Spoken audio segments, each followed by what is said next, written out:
There's a big fat one, a skinny one, and a medium-sized one. I love Formula Drift. No stranger to drifting, no stranger to competition. That guy stole my freaking ratchet wrench. I see that. That's mine. He rejects your reality and inserted his own. This is a stimulator, right? Pilot. The pole petition.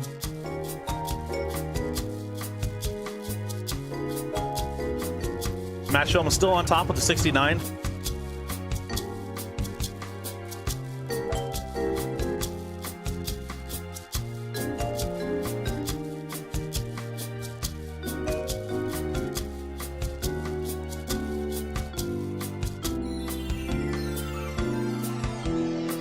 Gotcha! Grip this.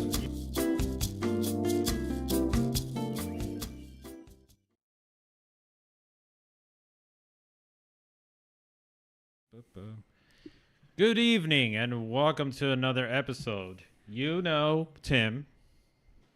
Hey! You know Paul. Hey. But tonight, they're not important because we have a special guest who is the Formula Drift Pro-Am champion. There you go. Otherwise known as Louis Lanz in the house, folks. Hey, guys. Let's give it up.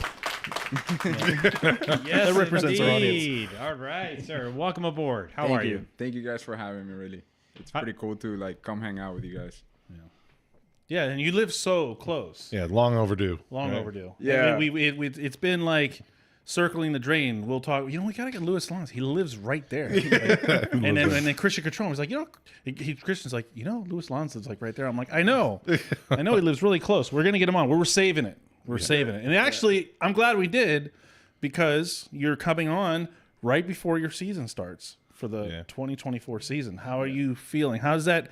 You got any jitters? Are you excited? Are you thinking maybe, should I have done it a couple more seasons? I mean, what's going on in your mind? I think personally, I'm ready. The car's not. Oh, geez. But that's how. Really? I think that's usually how it is. Yeah, Last minute. I mean, I was just gonna put the new motor in and run it the way it was, but then there's a few things that are always like, we're gonna go next level. We should next level the car. Okay. So luckily Bryce from Breakbank, That's where he did my firewall. Yeah. I didn't really want to put the car with anybody, and then when he said he wanted to work with it, I'm like, yes. He's the right guy. Let's do it. And he's so meticulous, and everything that he does is overthinks it. bro, it's amazing. And I love that. He's sending me CAD designs of how things are gonna go and stuff, and I'm like, even yes. for little stuff. And thinking ahead of what can happen, how we can make things that it's faster to fix in case something happens or whatnot. I'm extremely happy that he actually talked to me and was like, dude, we gotta step this thing up. That's cool. So yeah. Okay. So the car is getting revamped, and I'm sure adding more power. And It's the same car from the Pro-Am? Yeah, it's the same car from Pro-Am. Okay. Except for basically, we added a Bulldog for the rear. Okay. So a quick change and a pretty hefty motor. Gotcha. It's gonna be a LS 8,000 RPM RHS block. It's coming. I'm really excited. We're actually gonna go pick it up tomorrow. So awesome. It's 8,000 rev V8 is gonna sound pretty nasty. I'm really excited for that. Yeah. Yeah. Wow. It's gonna be music. Okay, so revamping the car, but let's kind of rewind a little bit and start talking about what got you into drifting in the first place. So I've always loved drifting, watching it on TV. I mean, Tokyo Drift and everything. But it was always something I can't do that, or not that I can't do it. I just can't afford to do that. You burn tires like that, it's are you insane? Right. So I've always been into cars my whole life. I started doing autocross when I could afford it, which was when I was 16. Okay. I got my first car. It was actually a Ford Focus. Well, I mean, you got to start There you go. somewhere. I started with the Mazda Protege, so we're good. Yeah, I actually wanted a Miata, Yeah. like a used Miata. But my dad was like, no, you're gonna be like, it's gonna break. And Yeah. I've never really been like mechanically inclined or anything Okay. like that. It was more like, I love cars and I love motorsports, but I didn't really have like any opportunity growing up to be around it. Right. It was just something that I always wanted to do. And Yeah. so my dad worked at a Ford dealership as a salesman, okay. and he's like, Oh, so you got a good we can deal. get you a good deal, right. and like finance it and whatnot. I had my $5,000 saved up for my Miata. I really, that's what where I wanted to go. Yeah. Yeah, but you need something you know, reliable like, too, right? Yeah. So. Yeah, so whatever. I got the Focus, got into autocross, and then it's what I could afford. It was $50 and bone stock, like, yeah. But I always wanted to do more. Right. Autocross was just, it's not as fun. Of No, course, but it's back then, you're learning lines. It's still valuable lessons. Yeah. exactly. So little by little, as I grew up, got other jobs, made some more money, whatnot. I will always hit up like the guys that will do track days and stuff. Okay. And eventually I was able to get my way into like helping out a track. Right. Back then it was the HPDE. Basically, it was like an organization that started up, and then they needed instructors and whatnot. Okay. And that was down in here? Yeah, it was down here, and they did mostly like Homestead, PBIR events, and eventually as they grew, they even took me to like Road Atlanta. Oh, we wow. did basically all throughout the United States. So I kind of moved up into like instructing, basically. So, learning and just keep learning and being on the car. It was like countless laps and whatnot. And drifting was, again, it was something like I loved it. And whenever my tires were gone on my car, You go out and burn 'em up. I'll burn them up on Yeah. the track. Obviously, the corner workers don't let you drift during a track day. Yeah. So it was always like a thing. But after I did it a few times and I wasn't doing anything stupid, like they're like, okay, this guy's burning his tires. It's fine. So nothing. I kind of like kept moving up on ranks, and I started basically drifting. I think it was 2019. Okay. I had a Subaru, and I was in a Subaru club down in South SoFlo Subies. Okay, yeah. And there was a guy there, JJ Blackbird is his Instagram. That sounds familiar. He used to drive. He would drive in and out. Okay. But he would post on Instagram. Like, mind you, I was in the motorsports world and the track days and stuff. I had no idea that there were drifting events going on here. So I always thought it was like, why? Like there's kind of like a disconnect from one, platform to the other that it's just there. Yeah, I mean, we did have it with County Line for a while, but that was 29. We were already done with that. Yeah. So yeah, that sucks. So I would see that he would drift and he would go to events at PBR. So I hit him up. I'm like, dude, like, I had no idea that happens. Yeah. Like, when does it happen? So he sends me like the US Drift Circuit thing, and like I remember seeing it that there was an event coming up. He wasn't gonna go. Like, he would drift and not like he's not like the kind of guy that goes to every event. He would just like sometimes we would go and stuff. So he wasn't really like my buddy. He just told me, here's the site. Yeah. And I'm like, okay, I guess I got to get something that I can drift with. And so I'm like, I get really pumped up. I'm like, damn, I really want to go drive and actually drift without anybody telling me that I can't. So I just started looking for cars like Miatas, 350Zs. And that's when I come across the 370Z that I started drifting with. And this guy's been trying to sell that car for like, I don't know, maybe like 6-8 months. I remember I saw it on it was sitting there for a while. It was sitting for a while, and the price was pretty cheap. So I go see it. Car's pretty good and everything, and like clean title. So I couldn't figure out like why, what's going on? Like a little sketchy. So I'm like, okay, I mean, I drive it around. Car's mint, perfect. It just had a little ding on one of the fenders, but no paintwork, no nothing. I checked it. I go with my buddy that he works at CarMax, and he knows how to check for paint and stuff. So I'm like, hey, dude, the car's good. Everything's fine. So it brings out the title, and it's like, oh, that's where it is. Rebuild title or So it was like a title reassignment, and the VIN was scratched off all over the car. So basically, the car was stolen, right. but it was reassigned. Like it was they got it back, and then it was fine. It's just like anybody that went to buy a car, they're like, nah, They actually scratched the VIN off. all the VINs on the cars were scratched. I don't know if like in the motor itself, but everywhere you could visibly see, that there was no VIN.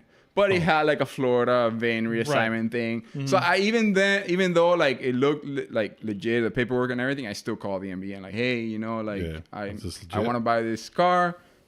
This is what's happening. It's like, no, it's like they went through the process and it's been reassigned. Oh wow! Yeah, as long as you say so. Yeah, I'm just gonna drift this Can I thing. register?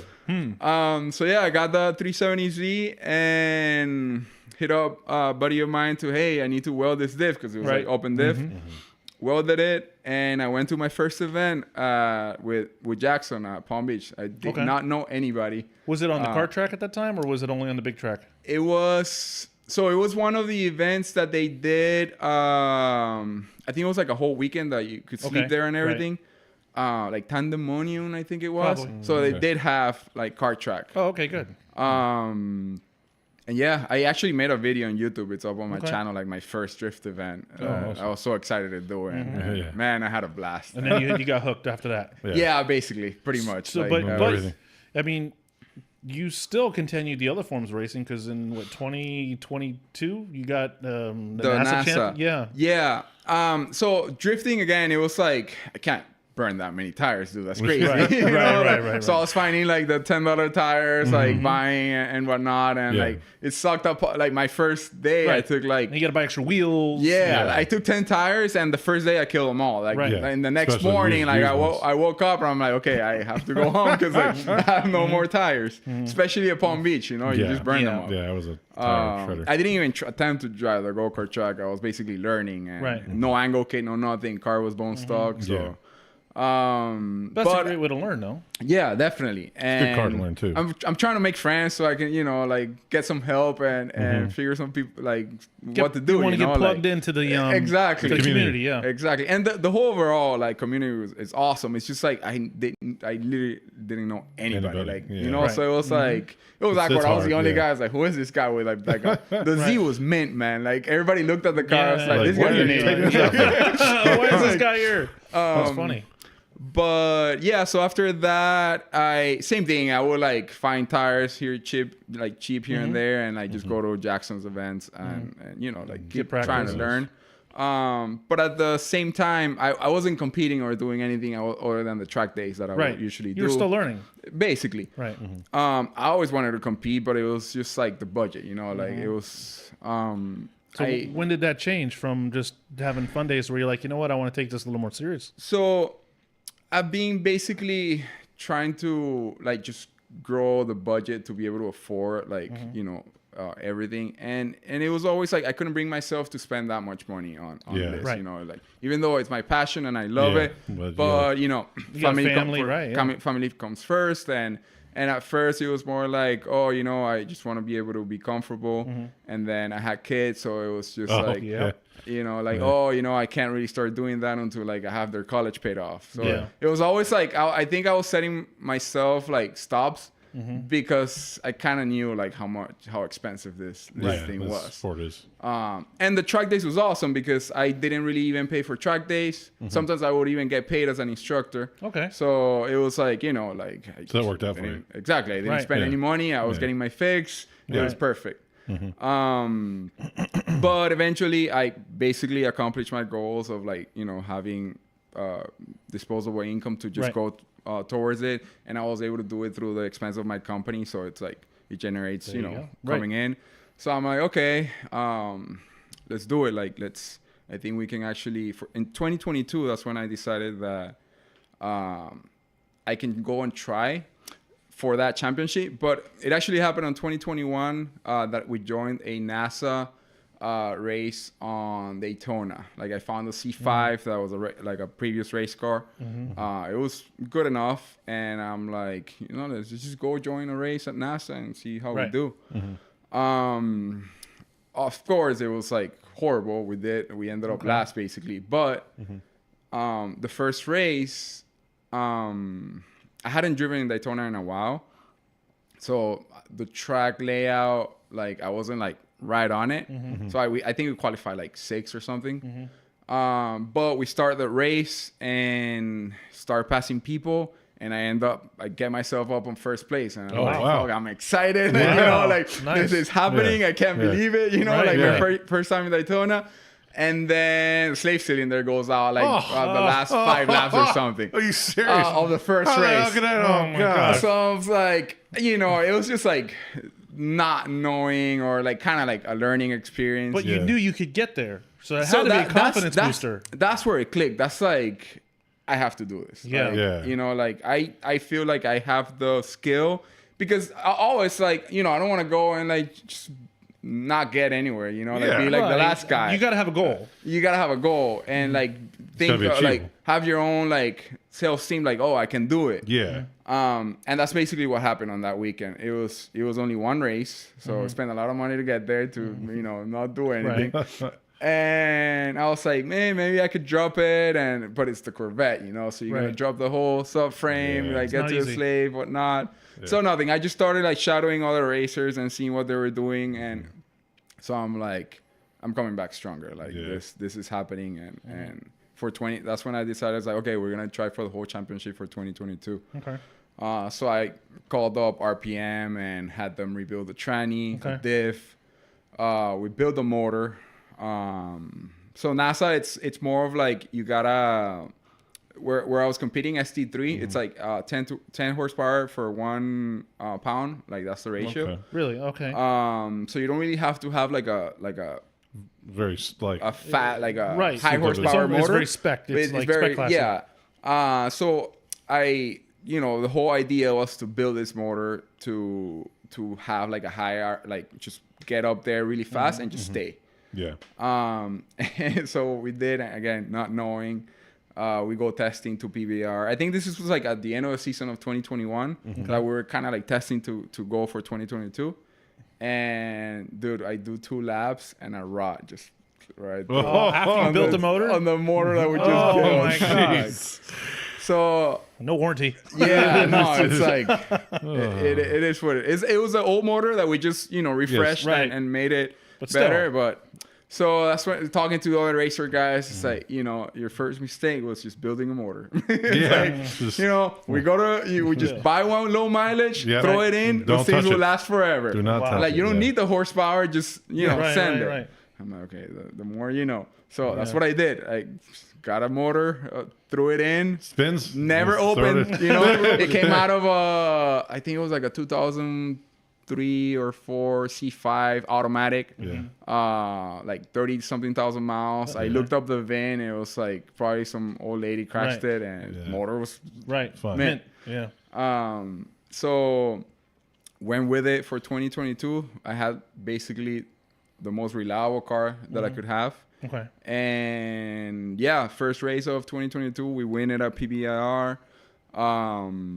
And nothing, that just like kept going and accumulating points to actually take the championship Nice. at the end of the year. So you actually learned from some of that too. Like a lot of guys we find overbuild cars, especially when they're new into drifting. They'll do a couple events and I'm going to build this sick build, and they overbuild it. While the other guys that are buying 350Zs or E46s, they're just going out with buckets and just lapping. Yeah. So that's pretty cool. So that's something that for drifting, I basically learned from Aaron, like Lone Star. Like I would watch his channel. Okay. Okay.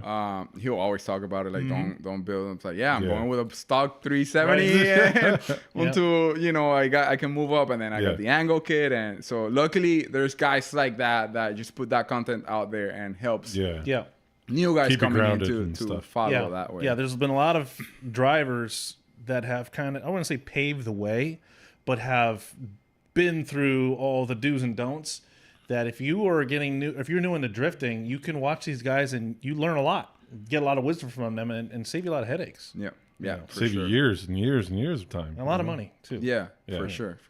Yeah, it's like they already went through everything that. that you could Right. go through, so Right. Yeah. learn Right. from them. Yeah. Yeah, Okay, so 100%. that's pretty cool. So now that's like we said, that's a confidence builder because now you're carrying that momentum over in the USDC last year, competing last year and ended up taking home the championship. What was your key to success for the season? Do you think? I think basically a lot of what I learned from like racing itself. In a way, while I was doing the racing, like originally on 2022, I wanted to do both like drifting and racing. Right. Boy, was I wrong that I could actually With think different that- cars, I assume, right? Yeah, different okay, cars. okay. Yeah. I have that, and it was just like because the drifting season started late. But I missed like the first 2 rounds because I had the racing events at the same time. Right. So I still did like a couple drift events here and there, and I think there was a clutch kickers that I did as well. Or no, actually it was prior to that. I don't know. I gotta see the time. I don't think there was clutch kickers on 22, or it was like Yeah, there was 2022. 2022 was the last year. yeah, Yeah, it was 2022 was last year. 2023 They is didn't the do year that we didn't- 2023. So Yeah. then I was at the Freedom Factory the last year. So basically on 2022, I was able to do round 3 of USDC Pro-Am while I was doing my racing. But so the weekend before, I had done a race at Sebring, and I won that race. So I was pumped up. The car was perfect. We didn't have to touch it or do anything for the next race. Just normal maintenance stuff. And I'm like, man, there's the USDC. Let's go. Like Try it out. Let's go have fun, basically. So the next weekend we go out there and we win that round. Okay. And I was like, I had so much support from everybody that I just showed up and won that round that I'm like, damn, I think I just gotta come over and just come drift. Take it serious. Next year, like just go more. Especially, I saw it in a way like there is so many different organizations for racing, like and so many drivers, and the races themselves are like pretty sad. Like nobody really goes to watch that. Yeah. Right. Racing is not as fun as drifting for spectators. Right. Yeah. The guys are having a blast, Yeah. Yeah. wheel-to-wheel racing and stuff, but as spectators, it doesn't really bring a crowd. Like, I mean, because it's over such a broad area too. You can't really focus it in where you could just Where you have almost spectators spectators surrounding it. Right. It's a big track. Yeah. But F1 does pretty well. But I think a lot of that. Well, that's a Netflix. topic. Yeah. Netflix. Yeah. That's I think that's what Yeah. made it happen for Yeah. for F1 really. Yeah. So I had a question. I was thinking of while you're talking. You're one of the few guests that we've had on that have come almost simultaneously doing 2 different disciplines. How would you compare one, the driver to driver interactions in the road course with NASA versus the driver to driver interactions in a drift event like USDC? So the community overall, it's like complete spectrum. Completely. Right. It's insane. Like you go to a track day, it's like old dudes with money, like with the Ferraris and stuff. And you get kind of like a couple of like Honda guys that like track. And then you guys know how drifting is. It's complete opposite.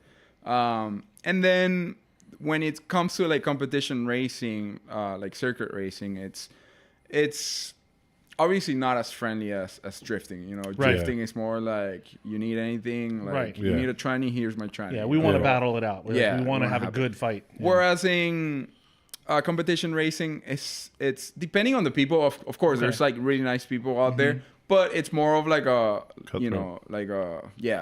a rivalry. So you're not gonna get any parts. I'm not gonna lend you anything. Yeah. You always make a couple friends that you help each other out, but there's always when you're fighting for points, it's like. Yeah, no, buddy. Yeah, I hope something breaks. It's not happening. Like, it's, Right. Well, it's Yeah, and there's a lot of like protests. Like whenever you win, you gotta go into the weight station or. Oh, really? Yeah, I didn't know that. I didn't know that. So if you, of course, anybody that's like winning a race or whatnot, like They automatically think you're everybody winning. that's behind you. they're protesting and saying, oh no, let's measure their tire. Let's see, making whenever you go to the scales, they're right there checking to see Really? Oh, which way? what it is. And of course, they don't try to like show it because you don't want them to like. Right. They don't want you to see it, so you go back at them. Yeah. But it's happening, and and like people tell you like, hey, these guys, they're gonna protest about something or whatnot. I had one that it was kind of like messed up, and I got pretty mad at it. It was a race that we went to Sebring, and I had a side exit exhaust on my C5. Okay. And one of the regulations for them is because you get points up and down and horsepower based on different things that you do to the car. Like if you run stickies, you can't have that much horsepower. The side exit exhaust, it's like if it goes through like the rocker panel, you get deductions. If it doesn't, then you don't. So mine was kind of like halfway through the rocker panel, and it really was like in a gray area. But my horsepower chart, because you have to submit your dyno, it has to be certified and whatnot. Wow. So I was in a good point that I'm like, so I don't know about it, but let's just keep the horsepower down in case that does happen.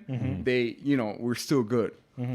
So that morning of the race, like I think we raced it at like 9 a.m. and like at 8:30, they come and they're like, your side exit exhaust, you can't come into this race. And I'm like, you tell me this like when we are about to go into grid? Yeah. Like there's no way, man. It's like, yeah, you have to resubmit your paperwork, get a new dyno. And I'm like, no, I don't. I'm within thing. I just got to click this thing so it's not on the thing. So I'm here at like 8:30 calling the guy from the dyno. It's like, dude, I need you to sign this that I'm about to send you because they have to sign it for you to submit it. Yeah. So I'm like rushing, like go sign it. He brings it in, signs it. Everybody was already on grid, and I get on the car and go to it. So I made it. Okay. Even though I was kind of like already DQ'd. Right. But since I submitted my paperwork before the race started, I was able to get in the race. Right. So that's got to do something mentally, too. Yeah. Because your mind is not in the race. Yes, but I feel like whenever I had things like that, it helped me out more. Really? I guess because I don't get into my head and I'm like, okay, now I got to go show him. So it motivated you. So, in a way, it kind of felt like that.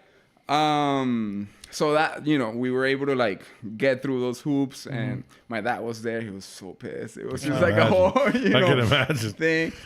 But it's just like it goes to show that there is like that wouldn't happen on drift events, or maybe just some couple guys that might have something for each other. You're gonna get there now, though. Yeah. We'll see. Now you're stepping up to the prospect. Yeah. So you mentioned your dad. Is he involved with your drifting program as well? Somewhat. So he is gonna be the assigned driver for the season, just because we have like the driver as in the rig driver. Right. Just because it's so far, like we have to go to like all these different places. Yeah. And it's not like I don't trust my like Vince, the guy that he comes with me, but it's a long drive. It's a long drive. And it's like my dad, eyes closed. I don't have to be calling him. It's like, where you at? Like like. He'll call me. It's like, hey, I'm getting here. So yeah, he's like, it was funny because like with my dad, he's never really wanted me to do this, and the whole racing, we actually had a lot of like clashes, and I think that was one of the reasons that I decided to go more into drifting as well. Like it was like multiple things. Okay. No matter what, there's always like the danger factor in the racing world. And me having kids, it was always like you have kids, you can't be like doing How many kids that. do you have? I have 2 kids. Okay. And how old are they? 6 and 7. Names? Louis and Emma. Louis. Okay, nice. He's actually the 4th. I'm Louis the 3rd. Oh, nice. Carrying on. So can't really break the chain. Yeah. No. Yeah. So you got to be there for the kids, right? So you have responsibilities now. Yeah. And so I always felt like it was fine. Like we had all the safety and but it just started getting into the back of my head. Like it's it just creeps up, and it's like what if something does happen? And, and there was a couple of incidents that happened towards the end of the season on Sebring. There was Bishop's Bend, which is where we do the Pro-Am on the back. Okay. Yeah, was it? Where you start, that you drift that. Right. That's Bishop's Bend. When you're racing, that's kind of like the fastest turn on Sebring. Yeah. You're doing about 130 more or less on Holy that cow. left-hander. Wow. And for, I think, WRL, they did like a separate pit entrance back there, Okay. which they opened up the concrete barriers. Okay. And it was, dude, like, I don't know how this, like, they thought that this was fine. But it was like right on the entrance of that bend, you're doing 130 and there's that's a a- wall. And they, of course, they put tires on it. But Yeah. it's like you still have a wall that you're Yeah, like, 130, you don't feel those tires. Go Go tires. straight at it. Holy cow. So, you know, it was all like, I will never be like, if I thought that I had to like back out whenever I'm racing, Yeah. like I don't want to keep doing it. Right. It's one of those Exactly, things You like can't have that. In the back you of your can't head, have yeah. that. No. And I started doing that towards the end of the season. And it was one of those things like, if you're doing that, you're at a big disadvantage. Like Yeah. people are gonna pass you. Yeah. 'cause Yeah. You're losing a ton of time. And that actually happened after an incident that on the classes that whenever you race, it's like probably like a field of like 60, 70 cars. Okay. And there's prototypes and different classes. And there was an incident on turn 1 that the prototypes, they start first. Okay. And then basically it was like us, like ST1, 2, 3. And then the other guys are a little bit slower behind us. So they do like 3 starts. Okay. Or 2, depending on how packed the field is. So they green flagged it, and they start. And as I'm coming up to turn 1, they start us right after. Right. Turn 1 it's basically like hitting. You can't really see anything. Right. And then you usually hug it. But there was a guy that was trying to come out on my outside. So I'm like, okay, I'm moving out so he can't pass me on the outside. And as I'm going like this, I see it was a prototype. It was just like right there. Oh god. And like, bro, I remember seeing, it was like slow-mo. I remember seeing the guy like his helmet, like just looking at me. And I'm like, luckily, I don't know how, like I was able to like Miss him. turn Right. and miss him.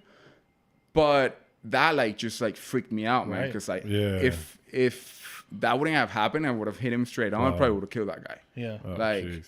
so, you know, those things like that it just starts getting into your head. Yeah. And like, luckily nothing ever happened to me. And like, we just had little bumps and nothing like crazy. But there is that risk, right? So, But there's always that, like, what if I'm that guy, you know, and the guy that's coming up doesn't really No. have the chance to move it. react. So that actually happened before the Bishop's Bend thing Okay, right. and everything. So it was one of those things that I'm like, and then on driver's meeting, after I saw that, you know, bring it up and like, yeah, they're aware, but you know, we're still racing. It's Yeah, like, we're still going. you know, Right, it's right. still gonna happen, you know. Oh god. So yeah, it was most of they fixed that after that weekend, or I think a couple of weekends after. Luckily nothing ever happened. But they blocked it off, and Good. it was like the same way as it was. So I mean, the transition going from one discipline of racing to drifting seemed like meant to be, I guess, right? Because there were certain reservations. You're like, well, at least with drifting, I mean, it has its danger, Right. not But most of as- the time you're already sideways, so you're already decreasing speed if anything goes wrong. So And it's only 2 guys. I Yeah. feel Yeah. like that's the main thing. Like when you have a field behind that, those are the guys that can kill you. Right. That's a good point. That's a those good are the point. bullets. Yeah, those are like, the bullets. and also drifting, it's usually like a smaller area. So something happens, you have like EMT right there Right. and Yeah. help you They out. stop like, everything, They everything, stop yeah. everything. It's way more safer than that. Oh. Yeah. Yeah, I got a question in the chat from Carlos Santos, who writes, "How hard did you hug your kids after an incident like that?" So I actually don't remember if they were there on that race. So it wasn't really something that I was scared for, because I know if I would have hit that guy, nothing really would have happened to me. It was mostly like the car. It's just like I could have like hurt someone. Yeah. So it wasn't really like I was worried about myself. It was more like, you know, you don't want to have like a somebody's- body count. Oh, you know, like I've that. killed Start sticking on the side of the car. Plug, plug, plug, plug. Yeah. So obviously it was more like before every race. That was more like when it started happening. Like, oh, you know, like I started hugging my kids more before the race. Oh, okay. You know, and obviously not letting my wife see it. Right. Yeah, because when she gets worried, it's like if she sees you worried, oh man, forget it. Right. But you know, it was kind of that's just what started. Like, and then like my dad, you know, he didn't really like me doing it. It's just multiple things that Duarte was a big factor too. From Drift HQ. He's like, you know, just like he actually went to see one of my races and he was like, dude, this is so boring. Like, what are you doing here? Like, there's nobody here. Like, you know, go drift. Like, it's like, what are you doing? And then he will always be like, you can do it. You know, like just come and compete. Like, you can get far. So he was like between him and everybody. It was just like, my wife was more of, she didn't really care. It's just like, so I did clutch kickers like in 2020 and stuff like that. It was basically when I was learning and starting. And prior to that, I did Farah, like the Homestead races. Homestead, yeah. We're like jumping all over the place. No, that's fine. But when we were doing like the Farah events, like I was actually like getting on podium and like some wins, this and that. And then I would go do clutch kickers and like not do good. Right. But I wasn't really there to like win or anything like that. I was joining clutch kickers because the track was fun. And you had like 6 hours of practice. So it was like it wasn't that expensive. It was like, I think it was like $300 or something. Yeah, they really did kickers. Well, it wasn't too bad, and you're driving with the best. Yes, exactly. So I was going to clutch kickers as if it was a fun event. Like I had 6 different types of tires. You know, it was like, I remember one time on one of the clutch kicker things in Emerald Coast, everybody was running like the 1, 2, 3 S's. Like it was it was like the craze, right? So I'm like, okay, I'm gonna get these tires one set. I'm gonna save them. So I did practice and everything, and then comes qualifying, and I'm like, okay, so after qualifying, I have to go. Let's just put the 1, 2, 3 S's in.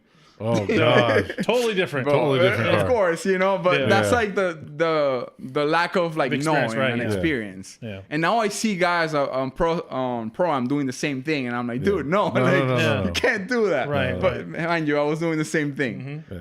So my wife will see me like I will do really good at racing, and at drifting I will suck and like, you know, get taken out of like top 32, top 16. So she'll be like, you know, like just stick to racing. Like you're good at it. Yeah, that's funny. Does your wife? Is she into the motorsports, or is she just more like No, she's support. More support. Like she's gotten into it because of me. Right. Drive to Survive also. Like now she's like an F1. Okay. Like, she knows more. Nice. But she's actually more into like football and stuff. Like she watches all the Dolphins games and stuff. I don't really. I don't watch sports either.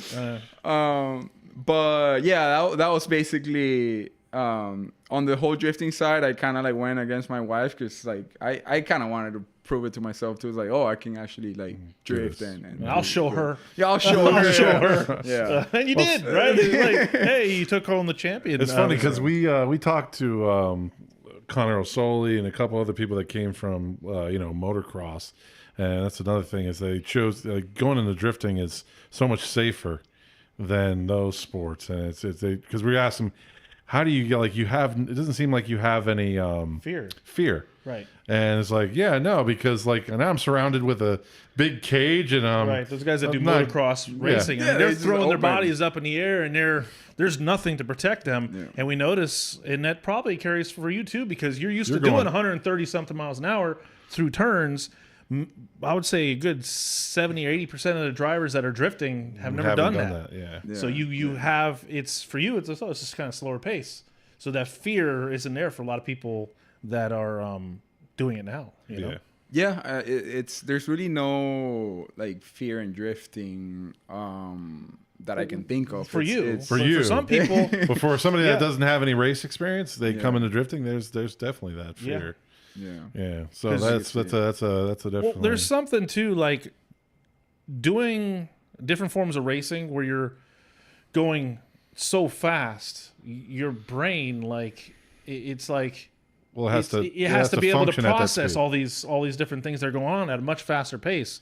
So that's why a lot of us agree that like rally drivers, there's so much going on that they make great drifters. And then people that come from different disciplines of high speed racing or motocross, it just seems like it comes natural for them because one, like you said, there's really no fear, but that's not really the case for a lot of people. They get kind of scared. I've been with people. I've been myself. Like I'm doing like almost 90 mile an hour. I'm like, scared. This is kind of freak. It's kind of freaking me out. But you don't have that fear because you're like 90. What's 90, 100 miles an hour? I'm doing like 130, 140. It's nothing. Yeah, I can see so that. And that gives you the competitive advantage, in my opinion. Yeah. And I think it kind of you're proving that point just in what you've been able to accomplish in such a short amount of time.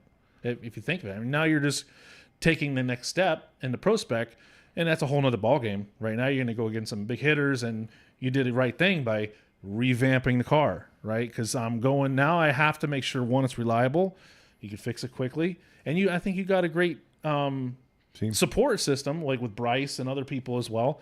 As far as your team that you're carrying into the 2024 season, who are they? So that's something that I actually made up because at first when I announced it, like it's happening, like we're going. Everybody wanted to go, you know. Oh, like, of course. It's like, let's go, you know. I want to go. It's great experience for them too, though. Yeah. But in a way, it's kind of like it's a big commitment, you know. It's they have to be there. They have to be there, and it's not like work. You're gonna go. Let's go to Atlanta and then be like, oh no, you know what? Like this isn't for me. No, it's like crack some beers open. Pour a little more of this. Thank you. This beer spot. Let me know and I'll send you the next one. Sponsored by Louis Lanz. Thank you. So, I actually made a video basically explaining like, look, if you decide to actually go through with this. You know, there's going to be a contract that we're going to have to sign. Yeah, like, you got to make it like... It's, you know, regardless of whether you're getting paid or not. You know, a budget is something else that I haven't even... Oh, you're actually paying some of your guys? That's the thing. Like, it's... I mean, that's like you're already way ahead of everybody else. So, exactly. That's the thing. Like, I set a budget. If there's enough budget to pay somebody that needs to be paid to be there. Okay. Yes, but... my whole thought process of it, and then when we started working on the car, was like, if we have like a really reliable and good car, we don't need a badass mechanic. Yeah, right. No, you should. Like, you should, you know, in a way, like kind of like when you're working with a budget, it's like, you know, I can put these funds here, right, or I can put them here, right. And so right now I'm kind of like, okay, let's just overbuild it, like not overbuild, but like build it properly. Yeah. With all the like necessary things, like, because the reason that I say that is because the car that it was this year, we had a lot of issues all throughout the competition, and it was kind of like, oh, we need a really good guy to kind of figure this out before. So. You know, if we don't have like stupid little issues like that, like it's a properly built car. You get the wiring squared away, no gremlins. Like little things that you can't figure out. You know, we should be okay in that front. So it's just like balancing a budget.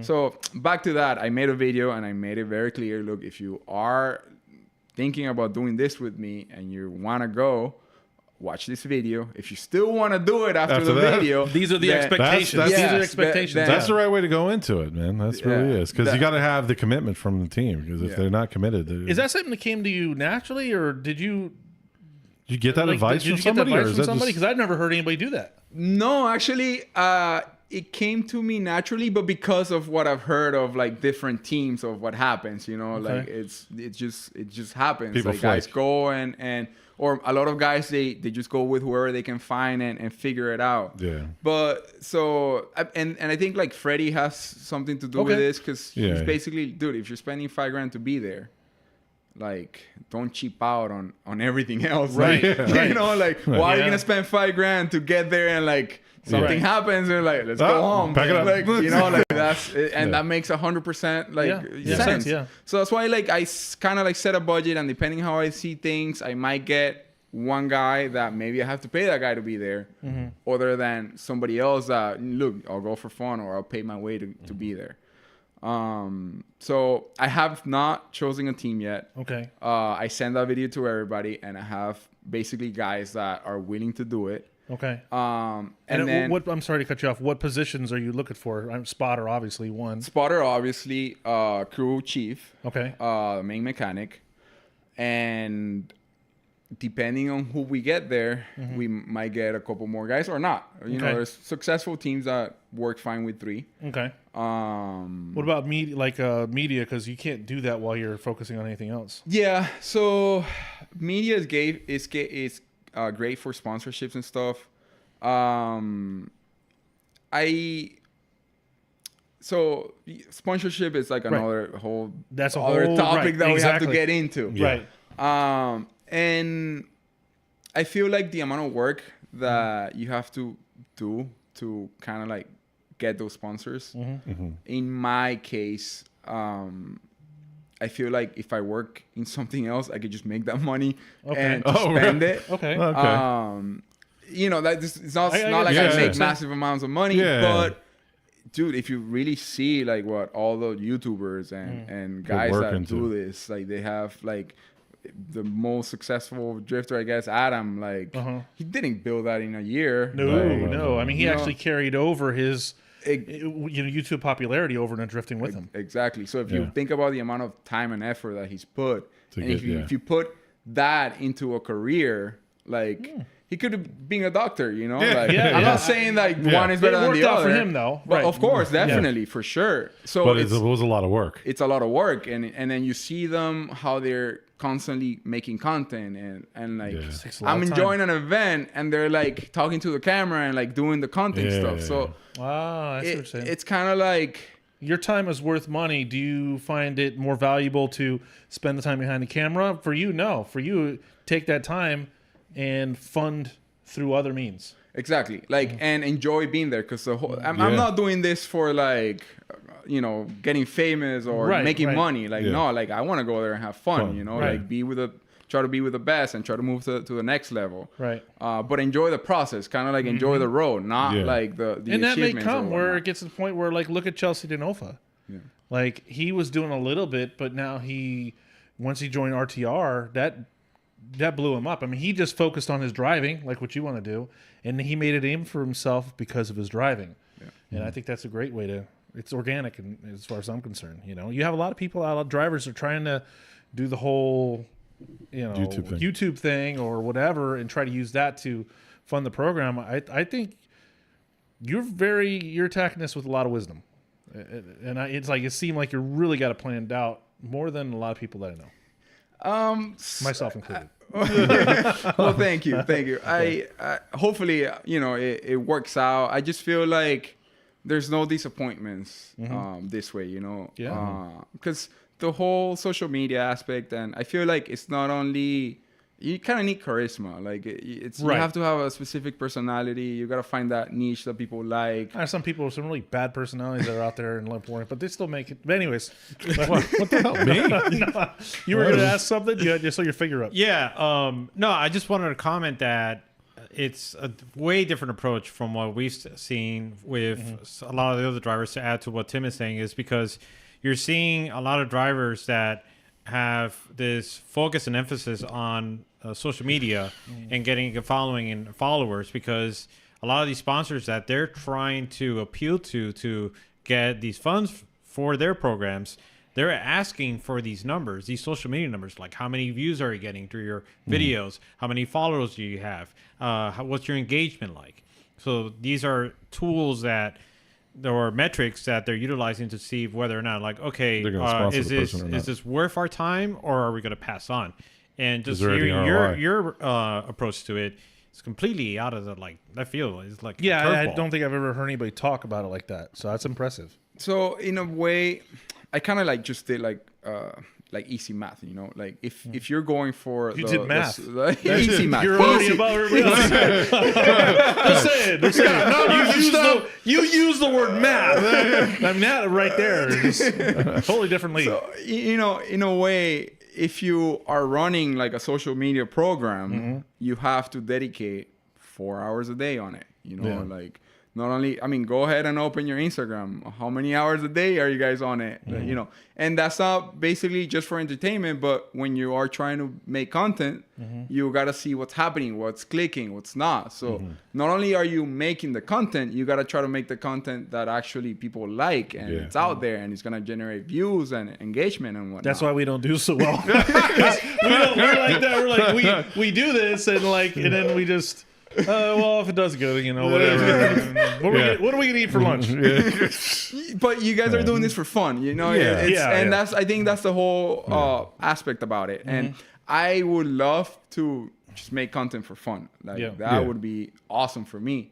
It's just like I have other things that I have to do on my day-to-day life, and I have employees that I have to take care of, and it's not like I'm just gonna go drifting and figure it out, guys. Yeah, you're right. So I feel like even though I'm like right now with the whole Formula D, it's something that I will be pursuing and like trying to get more content and whatnot. Right. But I'm not really going to try to like kill myself to right. get there. It's not high on the priorities list. Exactly. And I feel like if I balance it out and just have something, just because everybody has to have something, and you know, some people see what you do and whatnot.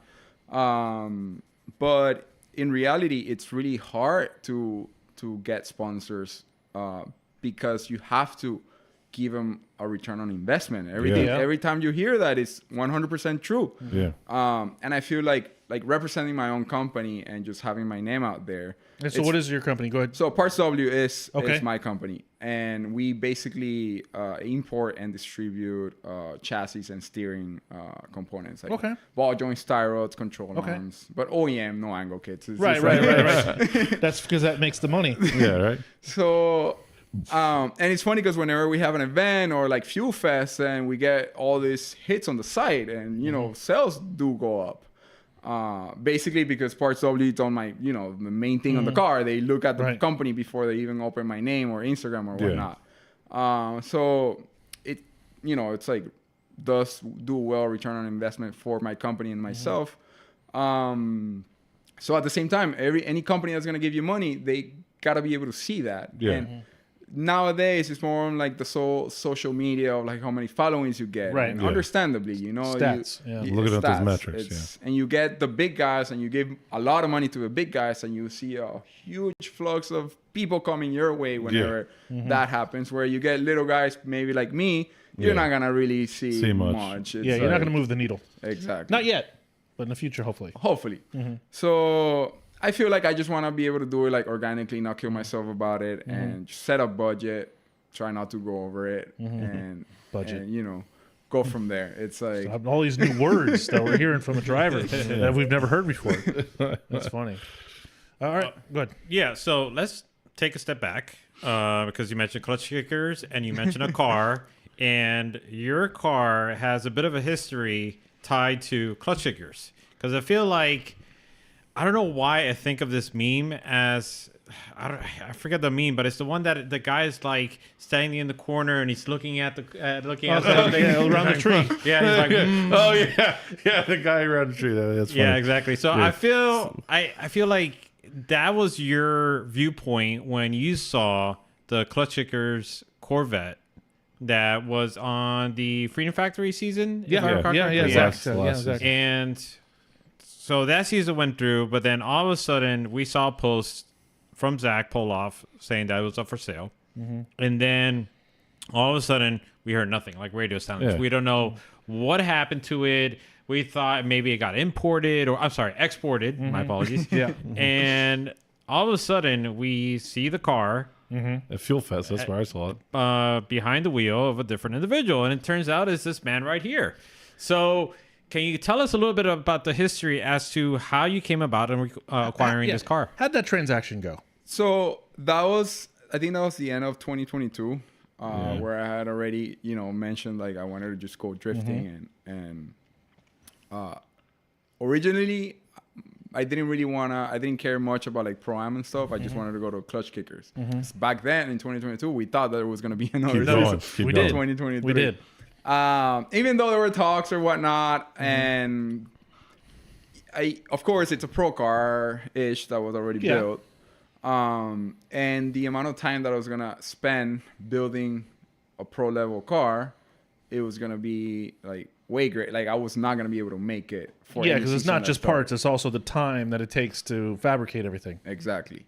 So when Zach posted it up, and I've been looking for being able to do a competition like a pro drift car for a while, racing junk, you know, whatnot, seeing what I got.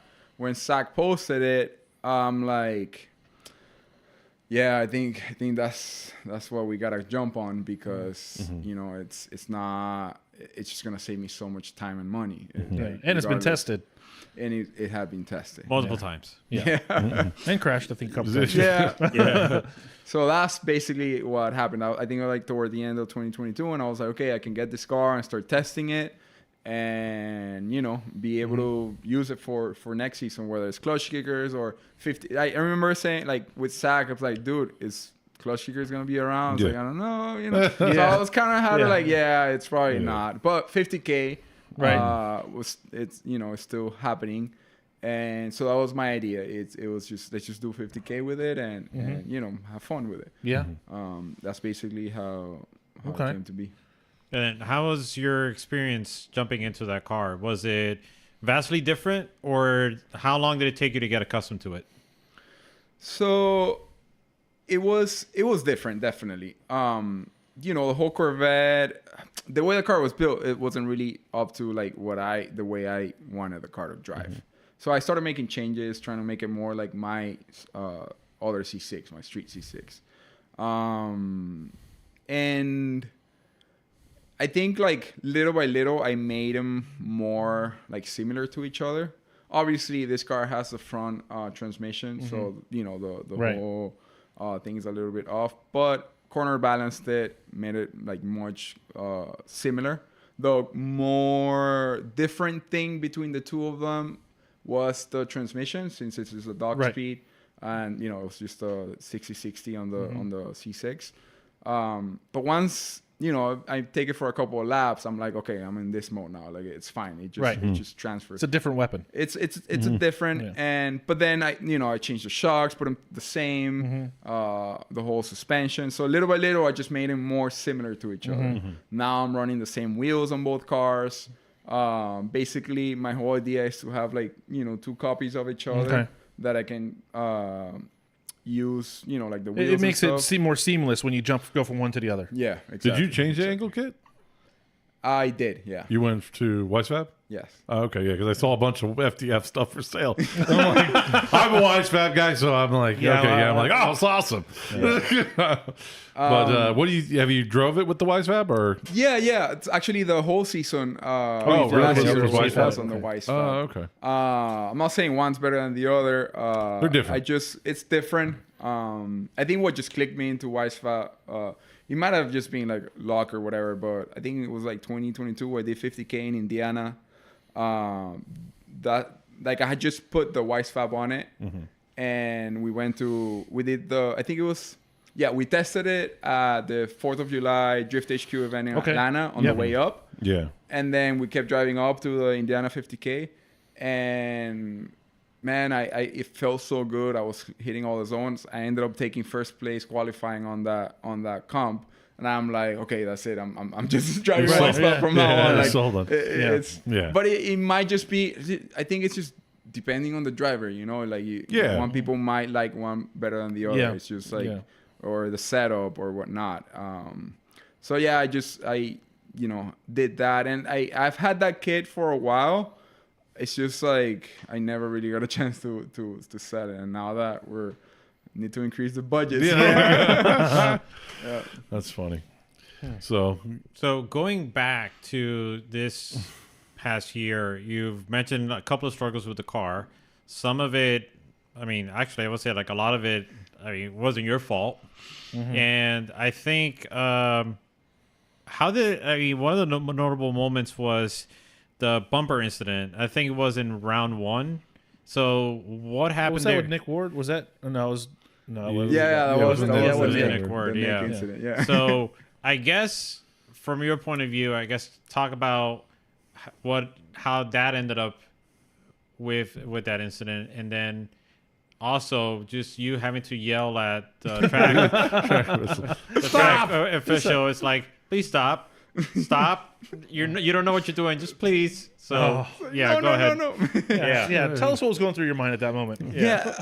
So that was like the final of round 1 against Nick. And dude, the car was like good. Like it was planned. It was fast. Like it was so fast. We were like gapping everybody. We went ahead first. I had a massive lead on. Oh no, actually I followed Nick first, and it was pretty. I was right there because it was just such a difference of grip between the cars. I was able to just get on him really easily. And when it came for him to follow, that was on like that last corner that the judges said that I parked it and I slammed on the brake and stuff. And I'm like, I'm 1000% sure I was not on the brake, because what happened was like the car was like it was like fluttering, like it was just like gas was on it, but it just died out. And then Nick hit me there, and that's basically when I parked the car. I'm like, okay, let's check it out, make sure like nothing's off. So I remember like the track officials start coming over. I think it was Hunter that he went to grab the I don't know if it was Hunter or like one of the other guys. Right. But I was like, no, leave it. I'm still trying to like figure out what happened. Like, right, you're still processing. It's still processing. So like, I just felt the hit. It felt like pretty hard. So I'm like, oh shoot, like what's gonna happen now? Like, I think I'm gonna get it because he hit me and I was leading and I was doing the line good. Like, so I'm like, all this is going through. Like, I tried to get the bumper because it was soft. So I parked the car. So, but I'm still like processing to see what's gonna happen. Yeah. And that's when they were coming to get the bumper, and I see the guy like to like go out, and I'm like, I forgot. I mean, there's a video on Instagram. We watched it. I don't remember exactly what it was that I said, but I was very like, I even put the closed captions on that video to see if like maybe I have an accent, so I don't know, maybe he understood something else. I was like, so I'll just leave it or something like that, and then it kind of like felt like if he thought that I said jank it or something. It was like, he pulled some and then, I'm like, no. And then he feels like, oh my God, like, no. That hurt a lot. It was actually, so hurt us too. Yeah, like everybody thinks like that carbon Kevlar kit was extremely expensive. But that was at the time that Drift HQ brought that first container from HEK. Okay. And the dollar to whatever their currency was, like, he converted. It converted like so. It was like that kit came out to be less expensive than just buying a CO6 kit. Like really? Yeah, because I remember when I saw that video, I'm like, how much? And I thought these things were very expensive, and I looked it up. I'm like, oh, it's not so bad. Yeah, but it used to be really. I mean, because we've looked at it for the E92 when they had it, so that was like super expensive. But I guess it was because Drift HQ brought a whole container. They brought a whole container. What kills it is the shipping. That's really like, because if you look at the prices, I think just like the two rear fenders, it's like 800. For carbon Kevlar fenders. That's carbon Kevlar, both of them. Yeah, right. And you go try to buy a CO6 rear thing, and they're $900, $1,000 for it. Okay. So it's like, bro, you're getting carbon Kevlar for less. Yeah. Like there's no, it's a no-brainer. But it's just funny, like when I got that kit, like everybody thought like, oh man, this guy's just balling. Like he just like, kit. It made it was really cool because he got a lot of like following and stuff because of the kit. But I was like, that was not expensive, man. I was like, that was the best decision I could have made, because you could hit those 1,000 times and they're not gonna crack like the fiberglass. Like they're still there. Except when a track official shows up. Exactly. They're not track official proof. That's funny. Sorry about that. No, I mean, it was just one of those things where I was just like, oh man, that was just rough to watch. I remember we put it up on here. I showed you guys. I remember talking about it. Yeah, we talked about it on the show a while ago. Yeah, we spoke about it. But the other notable moment, and I don't recall if it was a final battle or close to a final battle, but it was at the Orlando Speed World. You were up against Ryan Acevedo, and I believe you were in the lead. And going into the first turn, something happened with your car. I don't know, maybe not. I don't know. But all of a sudden, Ryan Acevedo ended up just going airborne. Now, tell that us was insane. what happened there from your perspective. Yeah, so that was round 3 of Pro-Am. That was actually I don't know if one of us hit a cone, so the yellow, the restart lights. Right. Yeah. That was another like drama because they were saying that I hit the brakes. I'm like, dude, I know better, man. I'm not gonna slam on the brakes when somebody's chasing me. But this car is really gripped up, you know. Yeah, as soon you as you just let let go off. of the gas, it's just automatically, towed in like 4 inch. So as soon as you let go, it's just gonna like, it's gonna break, like, or not really break, but it'll be like. But yeah, basically that's what happened. We go for it, and I see the yellow lights start flashing, so I'm not gonna initiate to waste my tires. So I just let off, and Ryan didn't. He told me I didn't see the lights, man. I'm sorry. It is what it is. Right. And dude, I just remember like it was so scary because jumped up. like I feel the hit, and I just look to my rearview mirror. It's like he's oil pan. Ryan's up there. I'm like, oh my god! It felt like it happened so slow. It's like, oh, I'm still like going. I'm like carrying him. I'm like, when is this gonna stop? It's like an episode of Fast and Furious. You're like, Oh my god. Yeah, and that was so awesome. Like, I mean, that wasn't awesome, but just like after it, like both teams going at the cars, like fixing them. So we go for like to finish that battle. That was amazing. Like we actually was able to like get both cars fixed, get the cars together go and out. get back out there. So that was pretty cool. And that fender is still perfectly fine. Like same as the bumper. Like. See, so it's definitely worth It worth pays the for money. itself It because pays for you would have been itself. through multiple fenders. Yes, definitely. Who do you think got it worse between the two of you? So I would say me mainly. Well, I cracked a rim and a tire, and the car still had like the inner fender. That's where we were mounting it. So that whole inner fender, it's like fiberglass, so that whole thing got cracked but for the rest of the car was fine. Ryan, they just checked his alignment. Really, it wasn't really. okay. What the heck? It was. I think he did bend an arm, but they were able to like just align it Fix it, again right? during the 5-minute call. We actually went on the our upper arm bent, so we couldn't get it. Like I remember my right rear toe was like way out for the last battle. But it was one of those things that we gotta send it. you It's send either it, that or DQ, and we're not gonna go out DQing. Nice.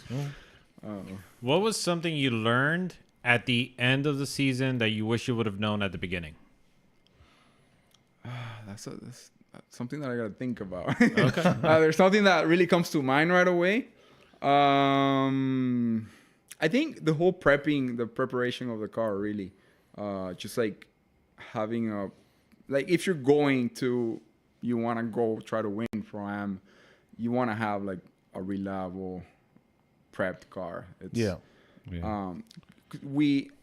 So I actually ended up learning this after a few times, that the whole cutting off of the car that was happening, that actually happened for the first 3 events.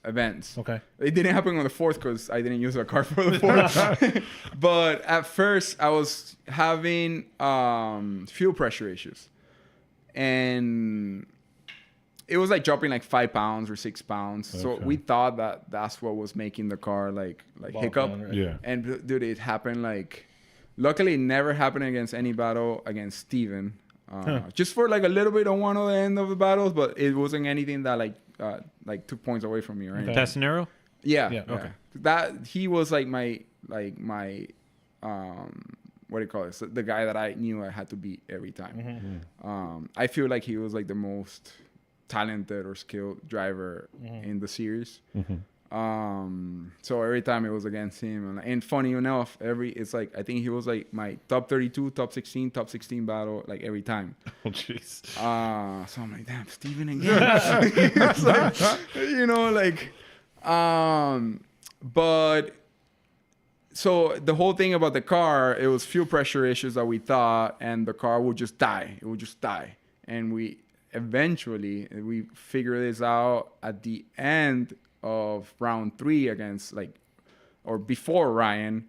Dude, we were doing on the bank that the oil pressure was dropping to like 10, Really? 8 Okay. psi. Wow. At the bank, wide open. Right. That's not good. So we're like, to finish these battles, we're like, Freddy's like throwing gear oil in the motor, you know? It's like, Okay. you know, we gotta try to make it through.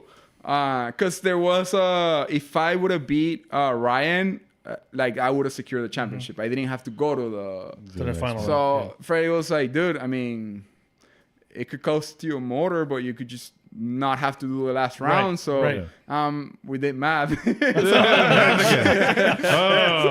math thing. So I'm like, yeah, man, let's send it. We gotta like just do it.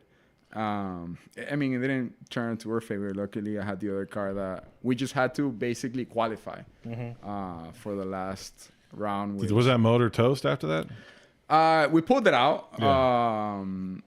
But so in between there, I started talking to Michael, like All Cast Performance, and you know, we ended up like getting the motor that we're building for the season. So we were like, our idea was to build that motor and throw it in the car for round 4. Yeah, that didn't happen. Yeah.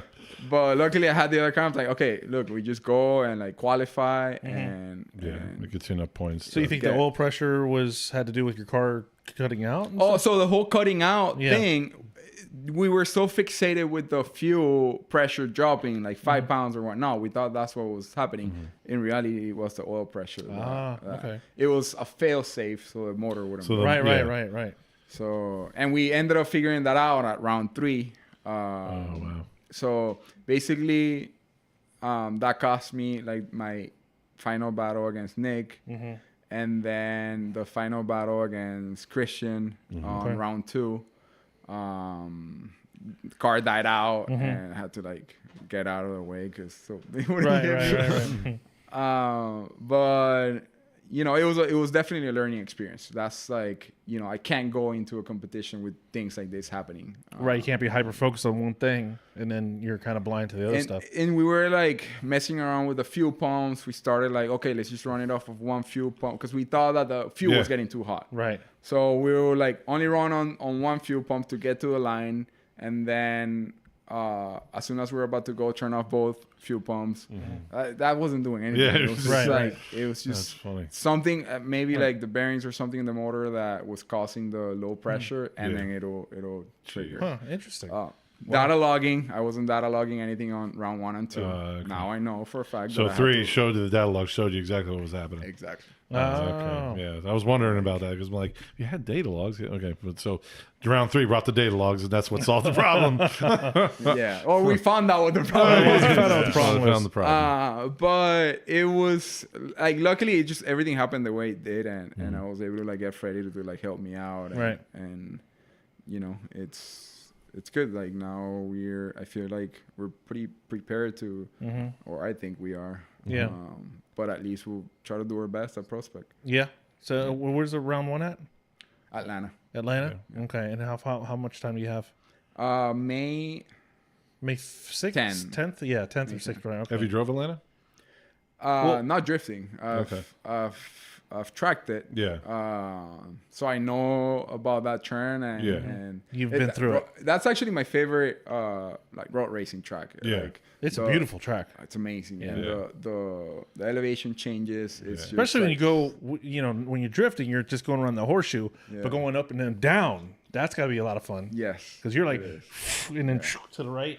Yeah, and like whenever you take passengers on a ride along on track at Road Atlanta, everybody freaks out on that corner. Yeah, because you're like, there's nothing. The only thing that you can guide yourself, there's 3 painted dots on the bridge. Yeah, and that's basically your apex that you're aiming for. And really, yeah, that's it. Like, because there's nothing you can't see. Right. Yeah. By the time that you see, you're already down there. So it's like, oh man, I love that track. It's just, it's amazing. So it'll be fun to like actually go down there ready to drift. Yeah, on the downhill. It'll be a good time.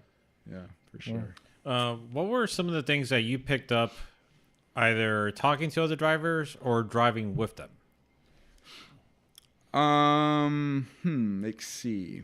Let's say for instance, you thought you couldn't enter at 70 miles per hour. Then all of a sudden you found yourself chasing somebody that was going 90, and you're like, "Oh, I can do this, and I can handle it."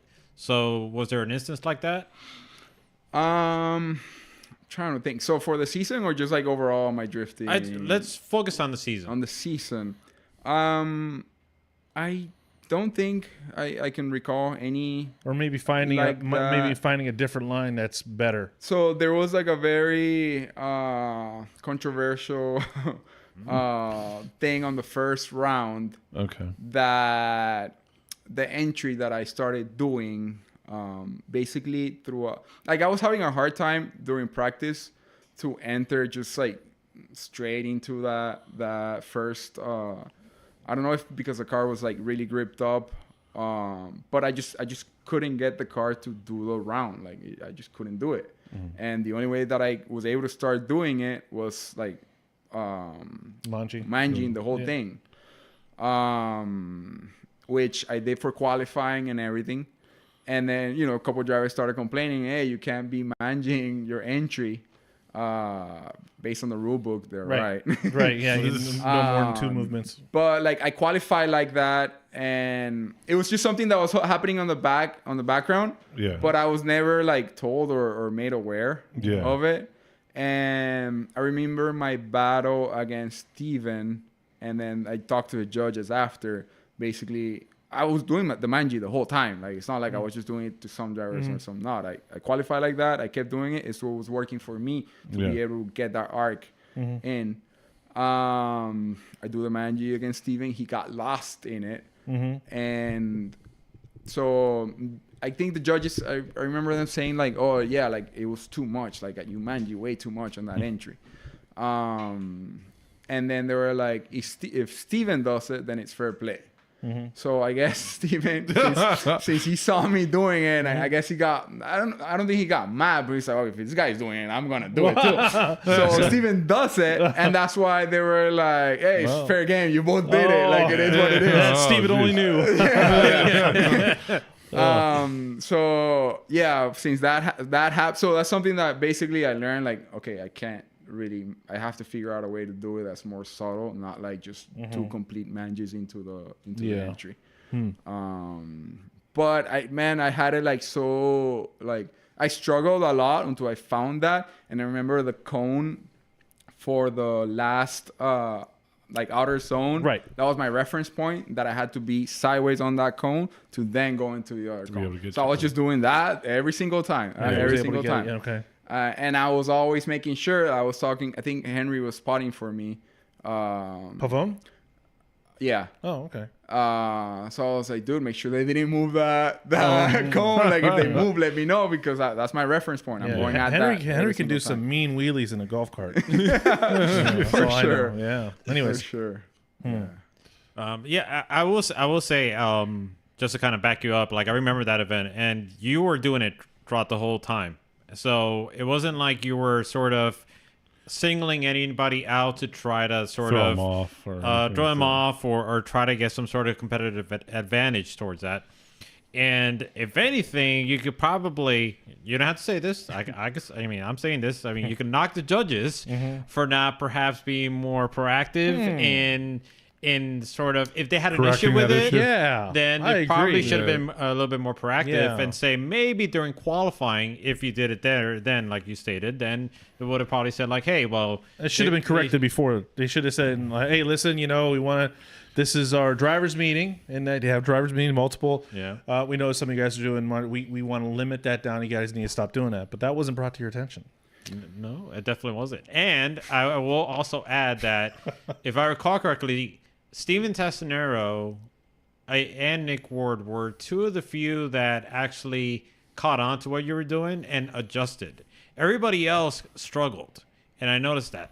And I think as a driver, you have to be mindful, especially when you're in the chase position, of all of the different circumstances and variables that are going to be thrown at you and adapting to it. Because they are the goal of the chase driver is to adapt to the lead driver's line and approach in order to deal with it accordingly. And as you saw, I mean, I recall you just gapped them into the first turn because the first couple of battles they weren't expecting it. They didn't know what to expect, and then it just threw them off, and you capitalized on that. So my hats off to you. Even though it's arguable that perhaps many people out there weren't drilled about it, but at the same time, the judges should have. That's all on the judges right there. Crack the whip. I think it's on one particular judge, really. Yeah, right. Rhymes with Holy. Noli. Yeah. Anyways, rhymes with pole. Yeah, okay, I see what you did there. Okay. But it seems like you've had a lot of conversations with the judges, and perhaps maybe you learned a thing or two from the judges throughout your interactions? No, for sure. Like, I go bother the judges all the time. Like, it's when we're in competition, I'm like, I want to know everything that they say. Like, they give it to me, you know? I want to hear it all. So whenever I see them or anything, you know, like, just tell me what's going on. Like, what do you like? For? What don't you like? Right. Whenever I see a driver doing something, I ask them, it's like, hey, what do you think about this guy doing this? Like, you know, so kind of like you have to get the reference of them, especially when it's a competition like that they're accessible to you. I feel like anybody that's not doing that, it's not competing, you know? It's it's kind of like... yeah, we always thought that was a weird, you know, doing announcing and being next to the judges, seeing how very little people come up and talk to the judges. Right. And well, not even during the driver's meeting. When the judges are like, any questions? questions? Any questions? Nope. Anything you want to go over before we start the competition? No, we're just going to be secretly angry. Yeah,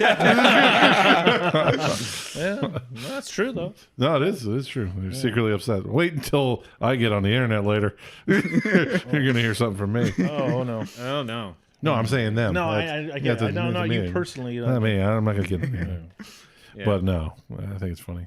Yeah. And when I rewatch the competitions, that's basically like everybody's talking about my entry, the whole event. Everybody's like, man, he can't do that. Like, you know, I'm You're like, watching the chat. Oh god, it's like when I start. Of course, I like the not knowing. Like, I'm not an expert on drift at all. Like, I'm a rookie. I'm still learning stuff.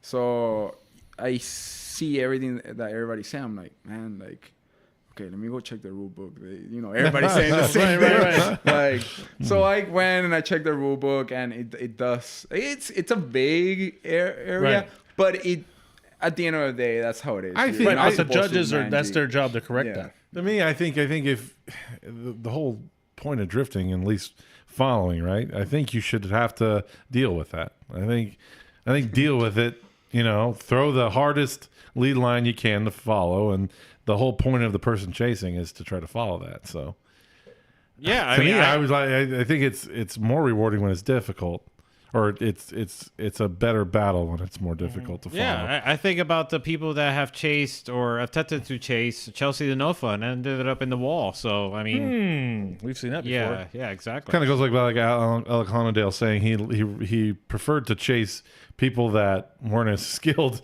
because he wanted to. He could.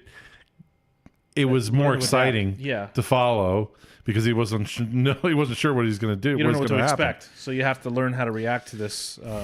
Where following somebody, he knows exactly what's going to happen. He knows it's pretty boring. Yeah. We have a question in the chat from Carlos Santos who writes, do you plan on driving the prospect tracks on a setup for practice? If so, how much time do you spend? So I have every time I jump on the sim, I like to race. Okay. I feel like I started trying to use it for like practicing for drifting, and I started finding myself doing things in real life that I do in a setup to compensate. That it was hurting me. Yeah. So that's like, I kind of like, okay, you know what? Like, I'd rather not, because learn bad habits. I don't want to learn bad habits. Exactly. We've talked to a lot of different drivers about it. We bring it up pretty much to everybody we interview. Is like, how do you feel about that? Does it give you think it gives you certain bad habits, or what is the difference? And then Asbo said the only way he uses it is that he'll go in, he'll give himself 3 laps, and he'll get off of it. The only idea is that he can. Because that's what in competition you're only going to get about 3 laps of practice on a new track. So he'll start a new track, do 3 laps, and then get off. So that way you also don't build up those. You're not putting in 50 or 100 laps and starting to build whatever bad habits. Also, I think that was the most correct way of doing it. I think. Yeah, I've talked to a couple of guys that do sim, and they tell me that they can set it up like basically so it's exact like my car. And to be honest, I haven't followed through. I've been so busy with like everything else, building a car, this and that I'm like, it's something that you got to dedicate time to. And so yeah, I every time I love racing in the sim. Like I'll be on the racing lobbies and rather than it's like sometimes I'll jump on the drift, like do a couple of laps, and then it's just I don't like that. Like I can be on my vet, wide open throttle, full lock, carrying it around, and I can't do that in a settle. And like, if I feel like why try? One thing, same as Frederick, like one thing that I thought of doing, and this is something that I posted on my Instagram, I think like last week, that I saw, I forgot who it was that mentioned it. And like the most, I feel like difficult thing in drifting is to time that transition. Okay. So I kind of like thought, okay, maybe I could just use a settle, just follow people timing your and drift, time that transition. Because when you're in that pocket and you can land that pocket every single time, that's it, man. That's like that's what the judges want to see. Right. Of course, you gotta have a proper lead, but like as a chase driver, that is, I feel like that's usually where the most excitement is as well. Yeah, definitely. Yeah. We actually have another question from one of your fans in the Corvette family, Mr. Christian Cotrone, who wants to know about your S15. Oh, the S15. You should be able to drive it around now. Yeah. Right? So, I don't know. Do we have time? There's this, like whatever time you want. So, back to 2019. I went to Japan in 2019. Oh, nice. That's still on my bucket list. So I bought the 370Z like in February or something. I was watching like Aaron's videos and stuff. And I have a friend, Christiana from Kaiken Imports. Okay. That they were going to go to Japan and they were going to go to Ebisu. So I'm like, I've seen Aaron's videos that he goes and he drifts over there. I'm like, man, I want to do that. I have to go there. Like if my friends are going, I don't know anybody that's going, but you know, my friends were going more for like the Japan experience, right? Like going around. We were gonna go to the track, but it wasn't like the track the whole time. Yeah. So I'm like, I mean, it's my shot. Let's go. That's what I want to do. The track the whole time. What else is there to see? Exactly, right? Yeah. So it was like Drift Matsuri in November of 2019. I had probably like 6 drift events that I had done that year. So I tried to like rent a car, like, couldn't figure something out. So I get there and I recognize Aaron was there. Oh, okay. So I'm like, hey, you're the guy from Lone Star Drift, right? Like I watch your videos. So yeah, dude, what's up? Like, so I asked him, it's like, like I want to drive, man. Like and he's like, oh, if you either brought a lot of cash or you're not driving. And I'm like, shit, like let's. I mean, what's a lot of cash? Like what can I get? Like can I get like a beat up chaser for like $4,000 or something? Yeah. That's basically all I wanted to do. So yeah, let me introduce you to Andy, like from Power Vehicles. Okay. Then he'll show you like what he has and stuff. So I go talk. He introduces me to Andy. He leaves. Like, so okay, what do you have? So he comes and he shows me basically the cars that he has for sale. He shows me a couple of chasers that I think were like $5-6 grand. They're like, but they don't have a cage. and you need to have a cage for Drift Matsuri. I'm like, like nobody's here. Like, you sure? Like nobody. I have not seen one track official. What do I need a cage for? Say no, like they're, I'll get in trouble if I sell you this car and stuff. I'm like, but usually, don't you have like cages that we can install on site? No, I don't have any cages for. Like I have one on that car that maybe we can take off and right. It was complicated, and I'm like, oh my god, that's like a lot. And then the best looking car like there was the S15. It's a Yashio factory S15. Oh wow! Like if you guys are not familiar with it, I wasn't. When I got there, and like I saw the thing, I actually found out later on that it's just like they don't really. It's not a common car. Like it's specifically built or whatnot. Like, so it's a beautiful S15 pink like. So I'm like, hey, so what about this car? It had a cage on it. Yeah. And it's like, well, that's more, like 19,000. I'm like, shit. So I talked to my friend Chris from Kaken, and I'm like, dude, like, if I get this and I drive it, and then I import it, like. How much can we flip it for? I'll sell that for 45, 50 grand. Okay. Like, Okay, so now you're like, okay, it's an now. investment. Well, this is an investment. That's how you talk yourself into it. Before you put it into a wall. Yeah. So I'm like, I do my research and like, damn, S15s, they're not going for 50 grand. This is 2019. Yeah. They're going more like 30, 35. Yeah. But they're like not like our spec, like the Just a bumps, very basic. Like, the Yashio factory was, and then he had the name. So, and then he tells me, he's like, look, if you get the car, he was really pushing me to get the car too. You get the car, Yashio factory is on the way back when we go back to Tokyo. Or I think we were going to Fuji or something, but it was like on the way. We can pass by and like, so you can see the shop and like. Wow, it's on a tour now. So it's like I gotta buy the car because I'm going to see the tour. So I was like, dude, you know what? Maybe you can buy some shirts and some merch, and then you sell the car with like the merch, and you're more money, right? And like get the guy to sign it, like the main builder guy. They call him. He's like the SR god, like he's like the SR guy over there. So I'm like, okay, I mean. I tell Andy, but this is the one. Like, it's the one that I can drive, right? So let's do it. So I get the S15 and go to school. I go with like the school track. Yeah. Did a couple of laps, trying to get the hang of it. Spinning out a bunch of times, like no angle. Like they have angle kits, but it's like I blame it on the SR. I'm not a fan of the SR. But anyway. But and then everybody's taking pictures of the car because it's like a nice, cool looking car. It's like, what is this dude doing drifting this thing out here? So I, my friends, they leave. They're like, you know what? We're hungry, man. Like we're gonna go. I'm like, fine. Like I'm staying here. I'll be here.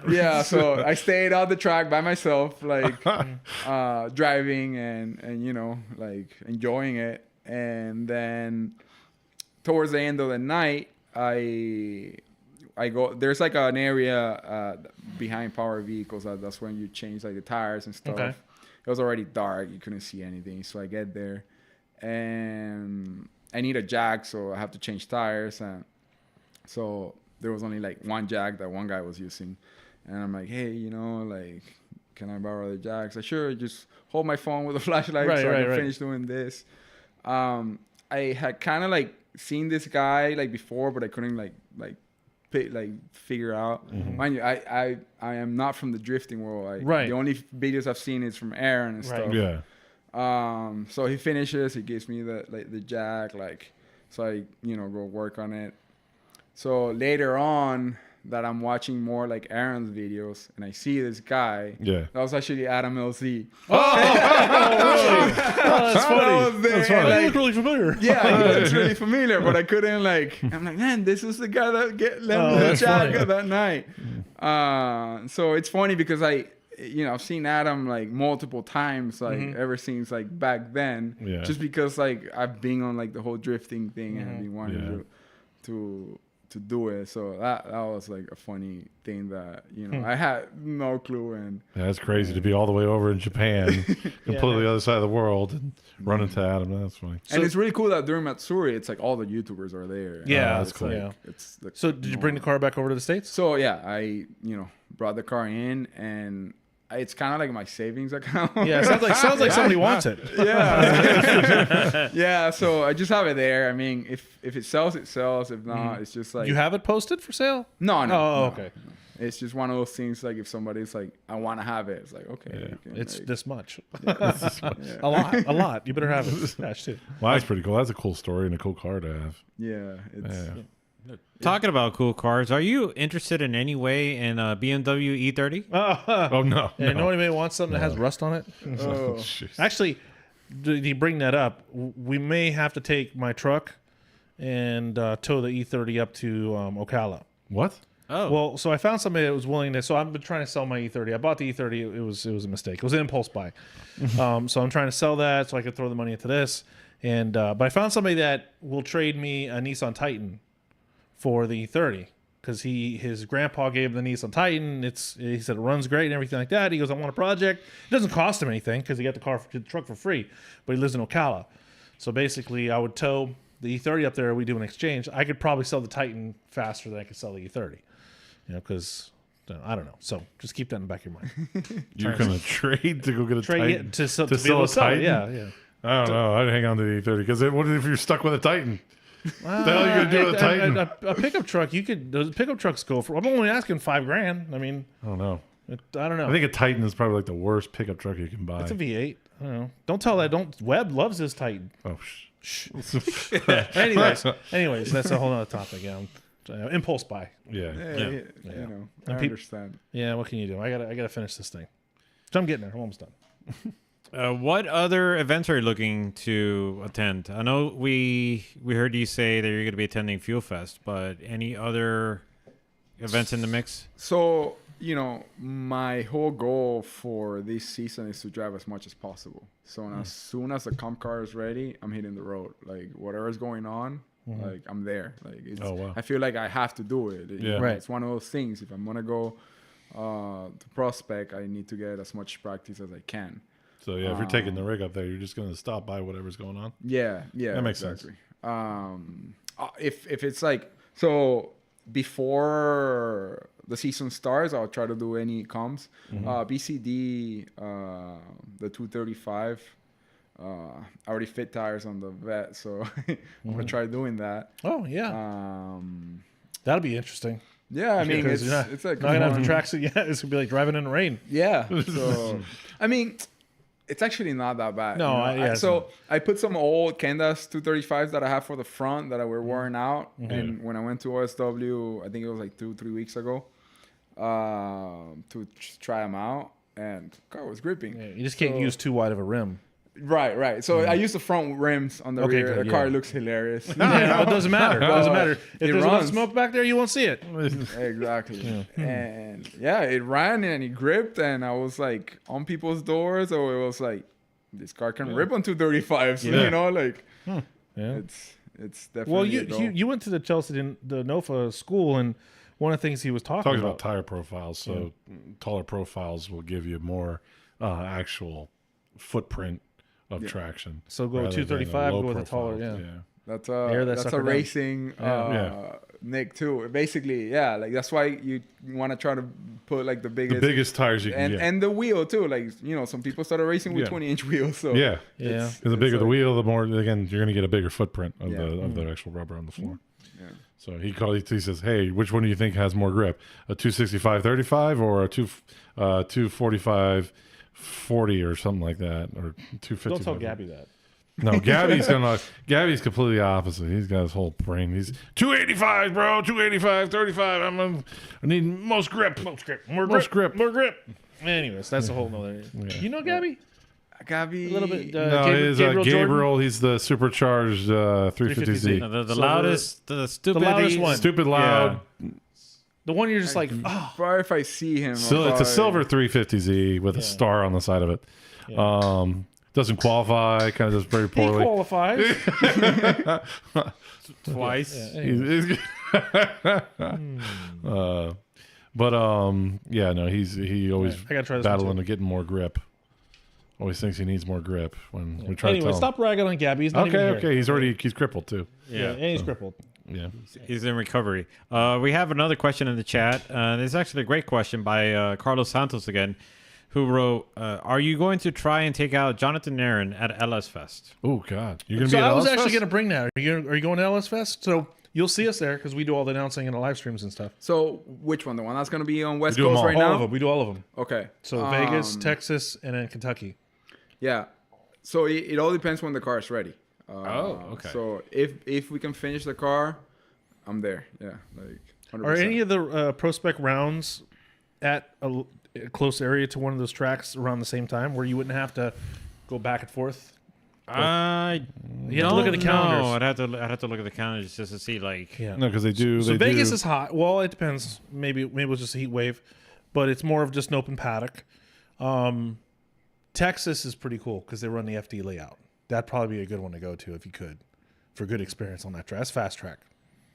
Yeah. But if you want to go up against Nairn, then Kentucky is the one to go to Kentucky's the because one to go Jonathan to. Nairn is Yeah. now the back-to-back reigning Kentucky. champion of LS Fest Kentucky Yep. for this 2 years in a row. Yeah, and last he 2 showed years. up and got one practice lap. He showed up late. One practice practice lap, and then he ended up taking the win. Yeah, it was insane. Yeah. I didn't battle against him. I went to New Jersey for the 50K last year, and so I talked to him, and man, it's just like the grip that he has in that car is unbelievable. Like it's just Yeah. so gripped up. car does. is It insane. moves. Like it just jumps, dude. I know. It's insane. And it was like, whoa. Like he clutch kicks and he teleports. I was like, zip's gone. Like Dragon Ball Z. Oh, like Dragon Ball Z, right? Yeah. Yeah, dude, it's insane. Like it's just that's look, you're watching. If you're watching him, you'll see that. Like Somebody's got to like, do an animation. of bam, that. it just Gone. It's I was like, crazy. where'd he go? So yeah, I mean, I feel like that's the way to go. Like just grip the car up and send it. Try to figure out how you're gonna make Manage that, it. Make that front like that your elite lap. Yeah. Yeah. But then you have so much advantage when you're following. You know, it's like, Yeah. Knowing how to handle it. Yeah, no, he was pretty crazy to watch last year. So. He's always great to watch. Nairn's a great guy. for sure. Yeah. Another one that gripping up a lot, at least in the clutch kicker times, was Hunnedale's. Alec Hunnedale's car seemed like it was Yeah, like the ISR. that thing was crazy. Yeah. The Freedom Factory season, Connor O'Sully. Connor O'Sully in Connor the 46. O'Sully. He was pretty Quick. gripped up there too. Yeah. Yeah. Yeah. Well, we shall see. Do you have a game plan in mind? Because you're going to be whenever- battling Connor in a couple. Isn't Connor staying in the, or is he going to pro? Is Connor staying in the prospect? Formula Drift didn't update their Prospect? rosters. No, not the prospect roster. Did they update the? They updated did? the other Okay. one. Well, at least they announced a roster. I don't think they announced the prospect roster. No, they announced they a did. prospect, but they didn't put it Oh, on they their did? website yet. Oh, I don't know about the website. Yeah, I was yeah. looking today, and I was like, wait a minute, and I was like, Oh yeah, that's yeah. yeah, because I was trying to for that post that I made to send questions or whatever. I was trying to pull your picture from there, and you weren't on there. I'm like, what do you mean it's not on there? And then I was No, looking. they haven't like, done it yet. No, they haven't. The prospect drivers list? Yeah, No, it's the pro- still last year's because No, they still have on- Jaden as a rookie on their prospect driver No, list. no, hang on. They got the No, Instagram. no. They post. got that, but I'm saying the actual profile, with like the where the picture and pictures and stuff. Oh, that's what you're talking about. Yeah, They, have they might do it on I don't know. They haven't told me anything, but I would think that they might do it on like round one to take the picture of the new drivers. Okay. Unless they contact the drivers prior and be like, I need this picture. But so for example, I haven't gotten my suit for this year, so it's Oh, okay. everybody. I've seen everybody on the pictures. They already have the suit with the FD logo on it and okay. stuff. So they might be giving drivers a chance to like Okay. get their suits and stuff, put the patch on it, and be able to Yeah. take the picture. Yeah. Now, did Ben Hobson, is he stepping up the pro? Yeah. Yeah. Yes. Oh, He he was murdered on last year. fire last. Thank God. Yeah, it was just yeah. I do not want to go against Ben. It was Not up in yet, the- at least. Yeah. Yeah, no, he was going crazy. Yeah, he last was year. on fire. Yeah, it was insane. So, Yeah, So- and he was on a crazy momentum when we saw him in Vegas too. He was. Yeah. He took out Odie, and it Yeah, was. it took us. He was on fire this last, so we'll hopefully be able to carry that momentum on to the next season. So, who's your favorite pick for this FD season? Who do you think's going to think gonna take the couple championship? episodes or last episode? We basically looked at the FD Pro list, and we all kind of took our pick on who's going to take home the championship. Do you have any favorites? It's hard to say because it depends where Ben is gonna go, like what he's gonna drive. Right. If James figures out the Mustang thing. Yeah. Like it's really hard to say. I Yeah, can't really. it is, like, it is. It's so. Especially But if you when, had to pick, but if you had to, Yeah. Oh man, Putting him on the spot there. yeah. Well, I right? mean, like just- Frederick is like he's just such a good driver. Matt, I feel like. I mean, I don't know because I don't know all the other guys personally and stuff, Yeah. like their day-to-day life. But from what I see, like what Matt posts and stuff, I think he's like the most Matt Field? hardworking. Yeah, Matt Field. Yeah. He's That was the my most pick. hardworking guy in the field. Yeah. I agree with you. That was my pick. Like I think he's ready. I think he's been at just wants almost it. been right. He wants it, and he's just like. Yeah. Actually, no. I think originally my pick was Matt Field, and then I changed it to Odie Botchkiss. Yeah, no, Odie's not going to get it. Simon Olsen was my pick. So one thing that in the pro level of Formula Drift, more than half the guys out there, that's not like their career. Right. You Yeah. know, like that's not like when you're looking at any other sport, pro guys, that's all they do. Yeah. And I feel like the sport is gonna get to that level eventually. Still evolving. Once the money comes in. Yeah. And it's just gonna be a better show for everybody because there's a Yeah. lot of things that happen now that it shouldn't, like, in a way, but it's because these guys are like Privateers. wrenching on the car themselves, Yeah. and like figuring things out. It's not like it's not a I'm in team's my car. RV watching replays Yeah. with the AC on. It's like, okay, now we go drive. Okay, let's go. Car's ready? Okay. You actually led into one of my next questions was, where do you see drifting in 5-10 years, or where do you feel drifting needs to go to reach that level? Like we talk a lot of times about monster trucks. Monster trucks, when they first started, they actually raced around the course, and then it evolved into a stadium thing. But that's where the money is. So where do you see drifting? Where do you think it needs to go, or where do you see it going? If a Drive to Survive were to happen to Formula Drift, I That's feel like Nate Hamilton's idea. it'll Yeah. blow up. That was Nate Hamilton's idea. The guys go out with us and they have to drift as long as possible, and the last one surviving. Yeah. Well, I mean, not necessarily that, but Oh, really? I mean more. Of course, that would be amazing. Okay. I'm thinking of something else then. What's the Drive to but Survive? It's just like the eyes, getting Drive to Survive made F1. Oh, that's Show, what you're talking dummy. about. The show. Yeah. I'm thinking survival. Yeah, like the I was thinking Netflix. it's- Yeah, I the honestly don't the watch the Netflix show, I F1 guess. show. Yeah. That's what happened for Miami F1 to happen. Las Vegas. Before the show, the attendance at Circuit of the Americas, which was the only track here in the United States for F1, it was like 120,000 people. A year or two after the show, 450,000 plus. Wow. Like, Okay. packing it up. So I feel like that's just click that FD needs, and it's just gonna make for such a better show because now you're gonna have guys that their everyday life is practice, train, Right.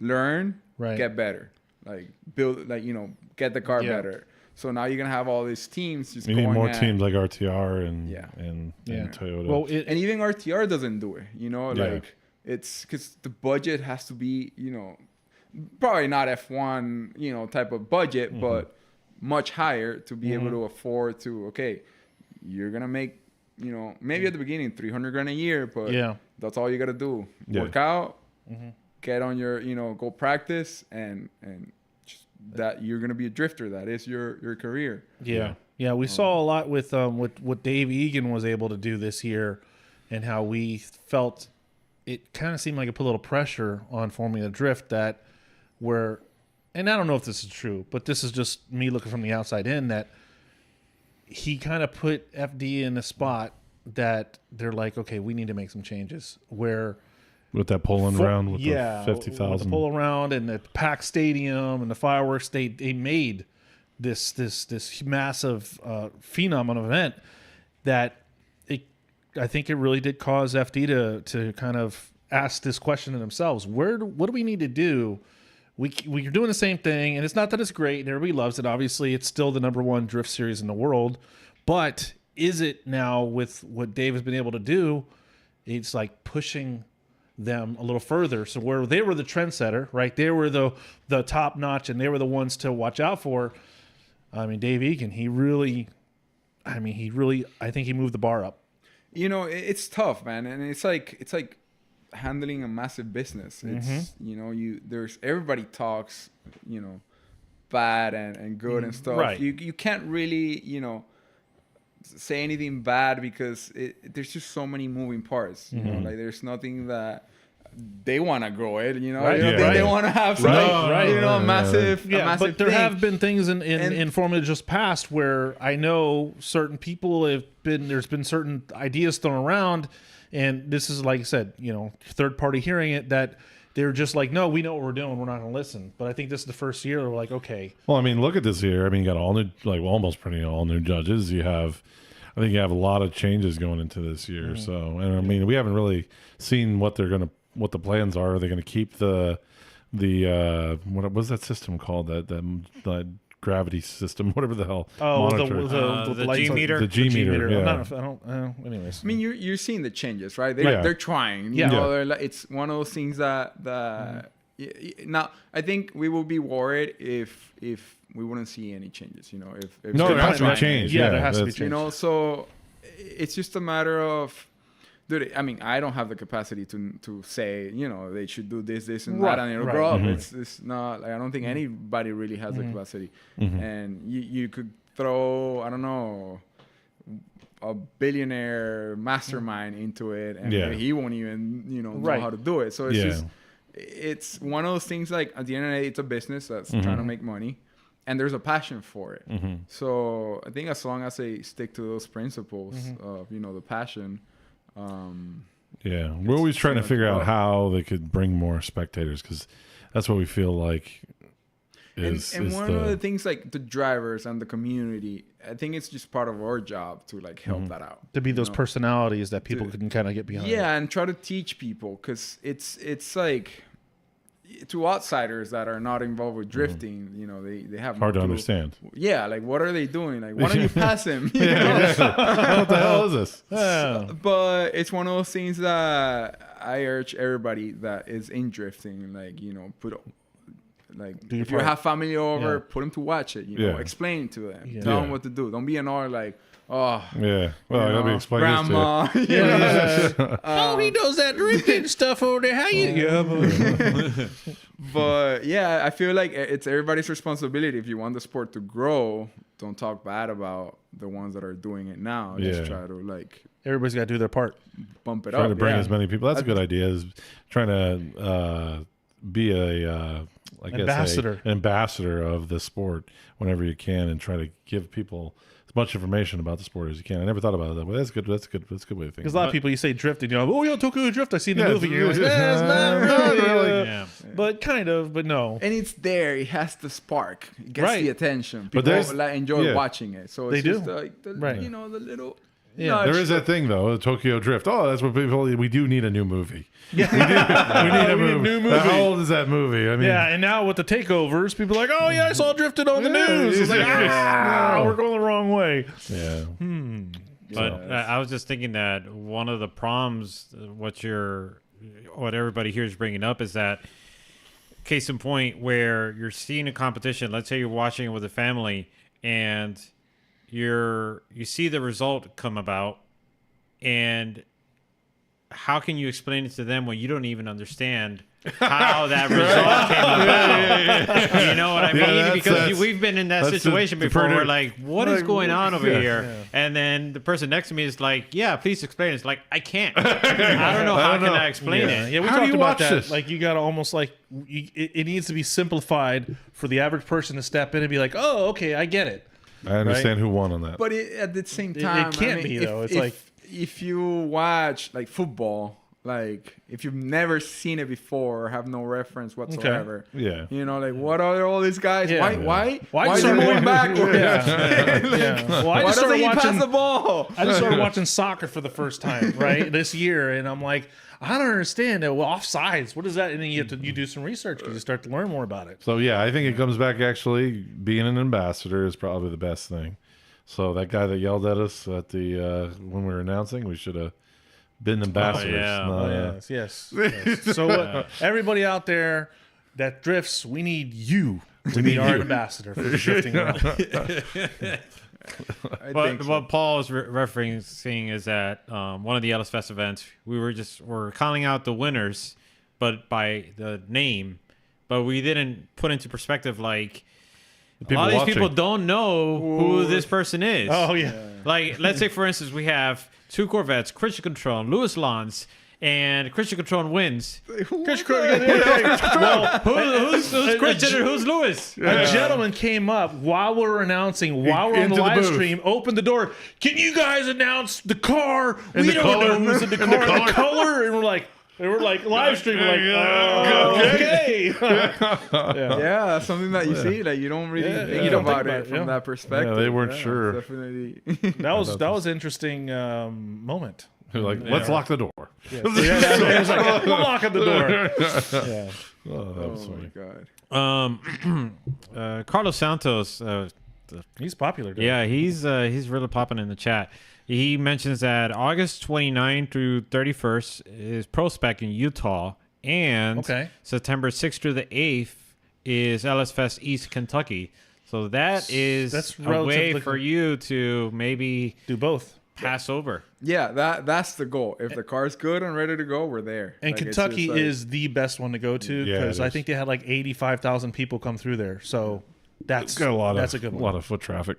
It's a nice track. It's just like an oval kind of slight bank. It's fun. For sure. And what also helps, and many people may not know this, is that there are so many companies there that it's in a way like Paul loves to, expos, yeah. And it's an expo So in many itself products. where you could just talk to so many companies and their engineers and get all this info. And I mean, it's an opportunity for a driver that perhaps is looking for a sponsor or for some sort of company to get behind their program. To be able to maybe pick up a company or two. Yeah, it's the biggest round. Everything's LS based. So you're like, oh my god! And they got a theme park there. Like a water park and a roller coaster. So you and can stuff. bring Yeah, kids. like you're going, you're like, there's a roller coaster here. Yeah, so you can go in the roller coaster. You can bring your kids. You can bring your wife. They can actually go to a theme park and water park. Yeah. and to the water park if it's warm. Usually it's kind of cooler, but they can go and they have the thing that shoots up and comes down. So there's actually a theme park that your family can have fun. It's a crazy because they have drag race. The drifting track is literally right on the drag strip. Backed up to the drag strip. So you drag can like racing's going watch on here drifting, and turn drifting's around, here. watch drag racing. And they have an autocross, so you can always take the car out and try to take. That's what we've been waiting for. We've been waiting for somebody with a drift car to destroy all the autocrossers. It's a toughie. You can be the one, man. You can be the one. We believe in Louis Lanz. Yeah, you show that you got to sign up for autocross too. You know, mid-pun they do some like of like an autocross thing. And I was there on the last spring break bash, and you know, it was like a fun drift event, and I think like I was running out of tires, or only had one set left. So what I started doing was I would drift, and then I would lap, like a grip lap, the one after. And I had my Garmin lap timer and everything. I put it on the drift car, so I was actually doing lap times around. So you're already being prepared for this. It's already. I'm telling you, man, that'd be hilarious to just come in there and wipe the field clean. So I don't, I don't think that's possible. Because I don't know. We watch these guys. Yeah. Don't sell yourself short. These guys are. Because it's really hard to grip on a drift car because of the rear, toe in and right. But these guys. But you're a driver. You know how to make the proper adjustments. I'm sure you can. I mean, again, don't sell yourself short. We believe in you, Luis. Make this dream a reality, So please, wait, for us. Is it a thing that It's on the same track that they drift on.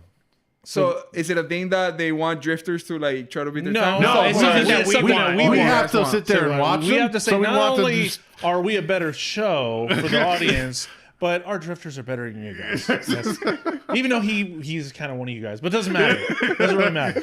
Oh, I'm down to try it for sure. Like, Yes. If it's like that, we'll set it. Yeah, you We'll got to be set the up the car prodigal too. son. You got to be. And I the- have sticky scrubs. We'll There you take go. stickers. Yeah, There you go. You're the chosen one. And you know something? We'll push the announcers for the autocross out of the way, and we'll jump in. Tim Yes, and I. that's exactly We right. will jump in, and This is we'll our root guy. you on. This is our guy. We're Hey gonna. guys, we're give me the gonna mic. Give me the mic. We with this, you can't. You're not worthy. Oh man, that would be hilarious. Oh, that's Getting the stickies on the drift Yeah, car. yeah. Oh yeah. If you That'd need be a hand, fun. let us know. We'll be there. I'll help you out. For sure. Yeah. For sure. Yeah, Definitely put the 345s on the rear and send it, man. Yeah, we're good. That's it. Oh, for sure. that's That'll be funny. fun. Another question from Carlos Santos. If your drifting career goes the way you want, and I guess if the opportunity presented itself, would you drive Drift Masters? Oh, definitely. Yeah, like no questions asked. Like it's like you know, it all like I'm doing this basically to have something to do when I'm older. You know, like my retirement, I want to be at the track. That's how I want to retire. And you can do it. I want to retire at the track. So regardless of if this takes me long, like far or not, like I'm basically just building a resume that I can, you know, in the future, if it's my own track, I would love that. Yeah. If not, if I could just, you know, be at the track. Well, Yeah. it's a Where's reality. Grandpa? Grandpa's at the track. So you mentioned that we do the announcing for Ford Fests and of course LS Fest. Thanks to shout out to Nick Swan. We have a gentleman named Kenneth Sweeney that started drifting when he was 62 years old. And he comes out and it's just like, I was like, dude, you're like an inspiration because that's going to be me.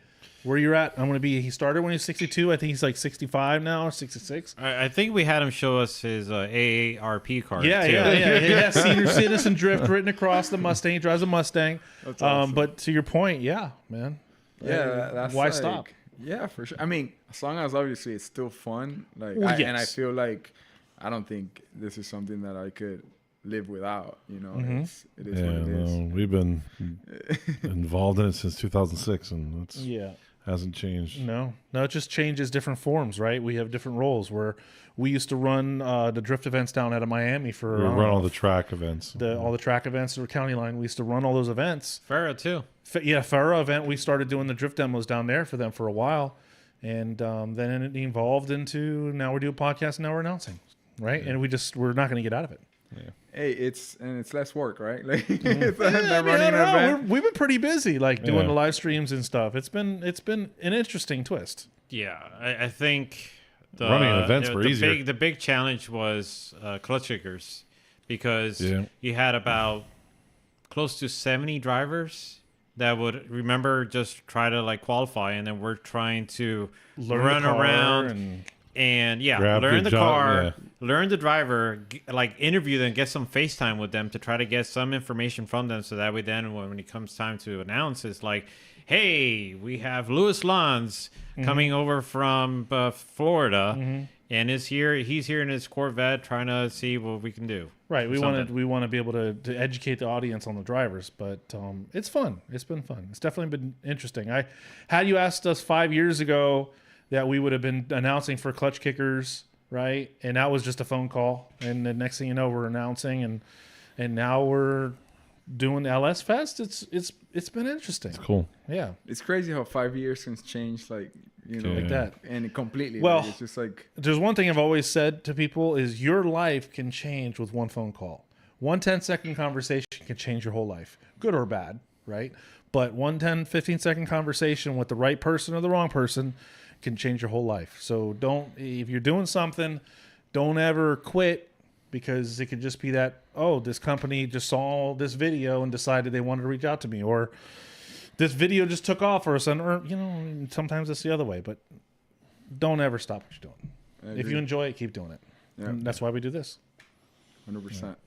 And one thing that I always say, it's like every invitation that you get, if it's not something that's like that can hurt you, like that you already know it's gonna hurt you, take it. Like, I've had so many opportunities because I just said yes. Yeah. You know, like don't be yes man. You know, like the more Right. you know, try to see where it goes. everywhere you can go. Yeah. Definitely. So it's funny. Me and my wife, we just started playing pickleball. He makes fun, right? Oh gosh, we're so horrible at it, and we played this guy, this old gentleman and his son, and we just got our butts kicked. I was like, we didn't lose, we just found another way not to win. And I'm laughing, like, what are you talking about? You know? But you gotta take the go with the bad. You gotta learn your lessons when you can. But you learn something from it, right? Yeah, and not to play that old man in his son. Not to play the old man, not to break my hip, but. I will have to say, overall, I don't think we've ever really got to talk or dialogue ever. I've seen you at the track, and we've been at the track and busy. But I will say you have really impressed me with the amount of wisdom that you were able to use. That I have, you've said some things that I've never heard a driver say, and never heard a driver. Maybe they think it, maybe they don't. But in an interview, that I'm really impressed with how you are progressing. Not just with your skill as a driver, but just mentally, how you're attacking it in a great way. And I think if you keep going the way you're going, I really see good things for you. So I really do. Appreciate that. Yeah, that means a lot. I appreciate it. Yeah, that is. At the end of the day, it's kind of like we see all the kids that follow us and that they see that we do, and I feel like we have to set an example and try to teach them as much as possible. So they don't make the mistakes that we make. And, that all goes to basically, I feel like I took the long road to get to where I'm at here today. Because, of course, I wanted to race and do these things when I was 16, 17. Right. Yeah. But I probably would have ruined myself trying to get to it, because it's that's the way it is. Like, motorsports, it's expensive. And one of the things that, even though I want drifting to grow, I kind of tell these kids that are basically dumping all their money into their cars. Yeah. Like, you kind of have to have a balance of, you can't get your credit card that you just got. And, and, as good as it is for all the companies that support it, and it's better if they do. Right. Yeah. But I don't feel it's like, it's nice. It's not something not sustainable. Not sustainable. And they might see a dream that they want to chase. Yeah.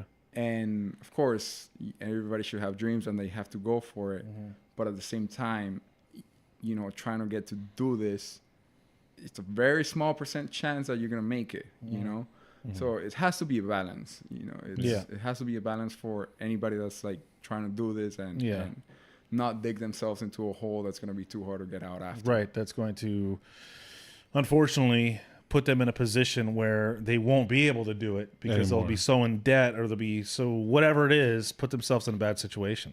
But it's funny you mention that, because that happens in all forms of motorsport. You hear all these stories about families putting up their mortgage and selling their homes and refinancing and selling everything that they have to just try to fund, because they believe in this individual and their talent and their ability, and more often than not, it doesn't pan out. It worked out for a very few select people. I would say like Chelsea is one. I mean, Chelsea's been going at it since he was 16 or whatever, 14 years old. And we saw him in his Miata and throwing everything, all the dollars and credit cards. He made his life drifting. Yeah. I mean, he made his life drifting, but it's not. I mean, he was a rare exception to that, So. And you only hear the successful stories. Yeah. Yes. Yeah. I mean, running events, we saw so many people come and go so often. And it's same for that thing, same thing. They get into it, they get the bug, then they go off and build this crazy car, and then they're lost forever. Then they never come back because they dropped all this money into a car, put all this time in it, and then had to sell it off for a cheap price because they couldn't finish it. I mean, how many people did we see? Just recently, Brian Sturman's brother did that. Put a lot of money into the E46, and he ended up selling it for like half the money that he. If you would have just picked up a 350Z and just kept on driving, he would have been at more events. Yeah, I remember one guy who went out of his way. He built a car, like it was great. had everything right. Did the first event, and I think it was the first run, pretty much totaled it. Never saw him again. Yeah. It's a sad thing. It's just better to just continue with something more sustainable. So it's that same idea. And I think that's what Chelsea's did at school, in a class, where he was trying to teach sustainable drifting. He's saying the success to drifting is making it sustainable so people can do it for a decent amount of money. So that's what the whole Mustang was about. His whole Mustang was about, hey, I built this car for $15,000 and it can win competitions. Yeah, you can be competitive at clutch kickers. You don't need a $100,000 car to win competitions. Yeah. So, yeah. Anyways. No, it's just something because I've been watching this this show on Netflix, Like Drive to Survive. It's called NASCAR Full Speed. Yeah, I saw that. Yeah. It's good? Yeah, it's good. Okay. It's definitely worth I'll a check it out. watch. And yeah, there was I think it was Denny Hamlin's family. They were talking about how they're aware of the families that have gone through that kind of thing where they've sacrificed so much, and a lot of them just didn't Don't make make it it. through. And even the ones that still make it through, they had to suffer so much just to get to. I mean, I remember Lewis Hamilton is another example too. Yeah. How their family had to suffer so much, and it's not only off track but on track as well, because stereotypes and all of the issues that Lewis himself had to deal with, and having to overcome all those extra challenges. Yeah. And I'm sure everybody has a story, but like Lewis said, it's just not all of them get told. Yeah. So it's something that You people only need hear to the be aware. successful ones. Yeah. Yeah. That's exactly how it is. And I would say 99% of people that go through that, they fail. Yeah. It's it doesn't even, you could be the best driver in the world, but it could just be like one single part that fails in the car at Yep. the wrong time. You Right. know, and then Takes you out and takes you out, and that's it. The whole thing is gone. So yeah, it's and like how you mentioned that actually, because I've tried to tell this to like multiple kids and like people that I talk to, and even like big companies, they might not like that you say, don't Yeah. spend all this money. Yeah. What do you mean? building a Don't company. buy my Like, yeah, parts? go spend the money. Yeah. But it's like you said, it's better to sustain something for a long time. Yeah. It's gonna bring more money at the end Yeah. than just blowing everything on one shot and that's it. And not You even lose it all. driving, because you lose that passion because you're not driving. Yeah. You're not driving. You're not going to keep on doing it. And you're not going to figure out how to do it and how to continue to sustain it. So Yeah. it's got to be sustainable. Yeah. Only one piece of wisdom that I wish you would learn is that Tough EV vehicles are just really not where you need to be. But you'll get that sooner or later. No, I'm gonna look- save you because I have a lot of but No, look, but I'm not gonna hate because you and Christian Catrone are little EV brothers. So I'll just let it go right there. You don't have to make a comment. no, look, like it's I know I you am, can justify it supporting anyway. the No, enemy. you support, it's you just support it. like, look, I the whole thing about EV, what happened is just like they were just trying to shove it down people's throats. Yeah, Like, it's still garbage. like, but You just have to burn more gas and waste more fuel. Spill some oil when you go to the track to make up for it. 'Cause, hey, those dinosaurs, they Timmy, laid the deserve- foundation. Timmy. They laid the foundation, and we need to make their sacrifice. Oh, God. Timmy, Their Oh, no. sacrifice. Very carefully. Their literal blood, sweat, and tears. Timmy. What? Okay, I'll let you go. no, look, it's not gonna go anywhere. Like, no matter what. Well, Dude, when like it catches on fire and you can't put it out, it'll. No, it'll be I there. mean Oh, like you're talking about- like the gas cars. Oh, they're yeah, not gonna no, go I anywhere. agree, That's agree. not. I agree. Now I'm not even worried about. You're winning them over now. You're I'm winning not me even- over. You're winning me over. You're winning me over. That's You know, actually look. I want to talk about this car because Oh, okay. it was definitely no. It was a mistake. Oh, I agree. I agree. It was a mistake. He is a very wise individual. Go ahead, explain. And I'll tell you what happened. When the whole EV thing was happening, like it was just like these cars were selling for like 50 grand plus. I saw it as an investment. Okay. And he was a great investment. I Yeah. just messed up on the timing. Yeah. Now Now they're much cheaper now. Dude, I don't want to talk about it. But when I got the car, originally I was like, dude, it's like the fastest car that there is. It is. I want to It is. experience Yeah, that. it is. Absolutely. I want to see what like 9 seconds feel like with your head at every light, you know, and I can get it and sell it and make money off of it. So, you know, I ordered a car. It was like 6 months to get it, and I get it, and like a week after, Elon announces that he increased the price on the car 10 grand more. I'm like, that's it, man. This is the best choice I made in my life. My investment. Yeah. I can hold on the car for another 3-4 months. Yeah.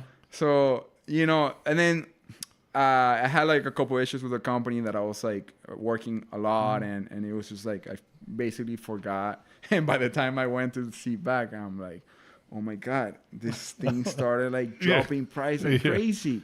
Yeah. So now I'm like under, and I'm like, oh my God. And I got like, it's like 2.2%. Yeah. That was the whole reason I got the car. That's good, yeah. And then it was just too late. Yeah, I mean, you're in it, and you're stuck. Now I can't get rid of it. It's like so under that it's like, if I get rid of it, I lose the 2.2%. No. And I'm like, no, you keep it. I realized the you know, where, you know, the usefulness of it. I just don't like them. But it's okay. And don't take it to Chicago. Oh yeah, well, there's no. It's too cold. Too cold. Yeah. They can't charge it. No, down here in Florida. Yeah, no, you're good. You're safe here. Smart. Yeah. All right. I mean, I think we're good to go. I mean, we could probably keep going much longer, but let's just social media. You know, your wife, your kids. Who you want to shout out? Yeah, basically the support that I've gotten from my wife. It's being awesome that she lets me. What's her name? Go. Karelia. Okay, there you go. She lets me basically go drift everywhere, and you know, it's just been great. And my family, like, it's pretty amazing that I get their support and the community. Like, you know, whenever we do the FD announcement and stuff, it's just like the amount of people that post about it and stuff. It really. It hits me, and I'm like, you know, I'm doing something right, because like people are looking at it, and I just want to set a good example, you know, try to do good, and for people to follow the same thing. Yeah, nice. Ben, cool.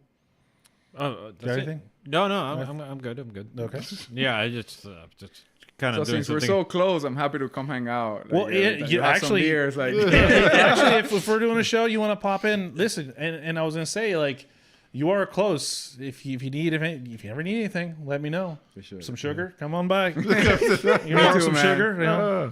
Me too, man. Yeah. If you guys need anything over there, I'll actually build a shop in the backyard. So you did? Yeah, that's awesome. So that's like everything's there, and any tools Yeah, or lift. I did that, and then I moved. Now I'm here. But I you know, I make the most use of the space. It's pretty I cool. have. For the space I have, you know, my wife can still put her car in the garage, so that's the most important thing. But anyhow, Ben, I guess sign us off. Yes, indeed. We want to thank Louis again for being our guest for this episode. We truly appreciate you taking the time to come out. We wish you nothing but the best for this upcoming year, and this year and your future endeavors. Hopefully you get that Tesla thing worked out. Maybe you'll find somebody out there that might be interested in a nice vehicle. Louis Lanz there. edition. Yeah, Louis Lanz edition, exactly. And we want to thank you folks for tuning in, especially the ones that were in the chat, for providing such great questions and commentary. Truly appreciate it. And with that said, take care and hope to see you again 2 weeks from now. Good night. I have to use